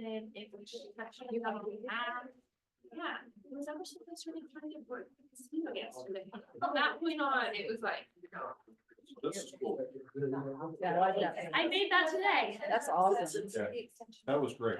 Thank you. Yeah, I love that. And it was really cool with the little word cloud. But I like all the collaboration we got going. People are excited. Oh, boy. Actually, if we maybe don't put this stat, find something else to put there, but then the rest of that, maybe we can put up on the website. Yeah, so far it's What? only here. I'd say probably putting this up on the website, but maybe replacing the how much we made. Yeah. Yeah, that was mainly just for you Yeah, yeah, guys. good for the board. It's great for us, but That public has does need to know. not been- We've got enough stats to be able to Yeah. throw something. Yeah. You don't I want to think- be like, I got $3,000 from that last year. Why would we donate for to them this year? Yeah, exactly, yeah. No, I agree. We'll find a good one to. I think that's a great thing to. And next year with the sponsors, you really need to have limits so we know, like, Yeah. how much. We're gonna, yeah. Based off like maybe this year, Yeah. increase it just a little bit and then have like level of sponsorships. Yeah, that's a great idea. Because like yeah, we pulled it off, but it was definitely, like last minute. Rush. thought. Yeah. everyone's like, you guys planned this in 2 months. Well, Like somehow. that was the you whole thing summit. was like, Yeah.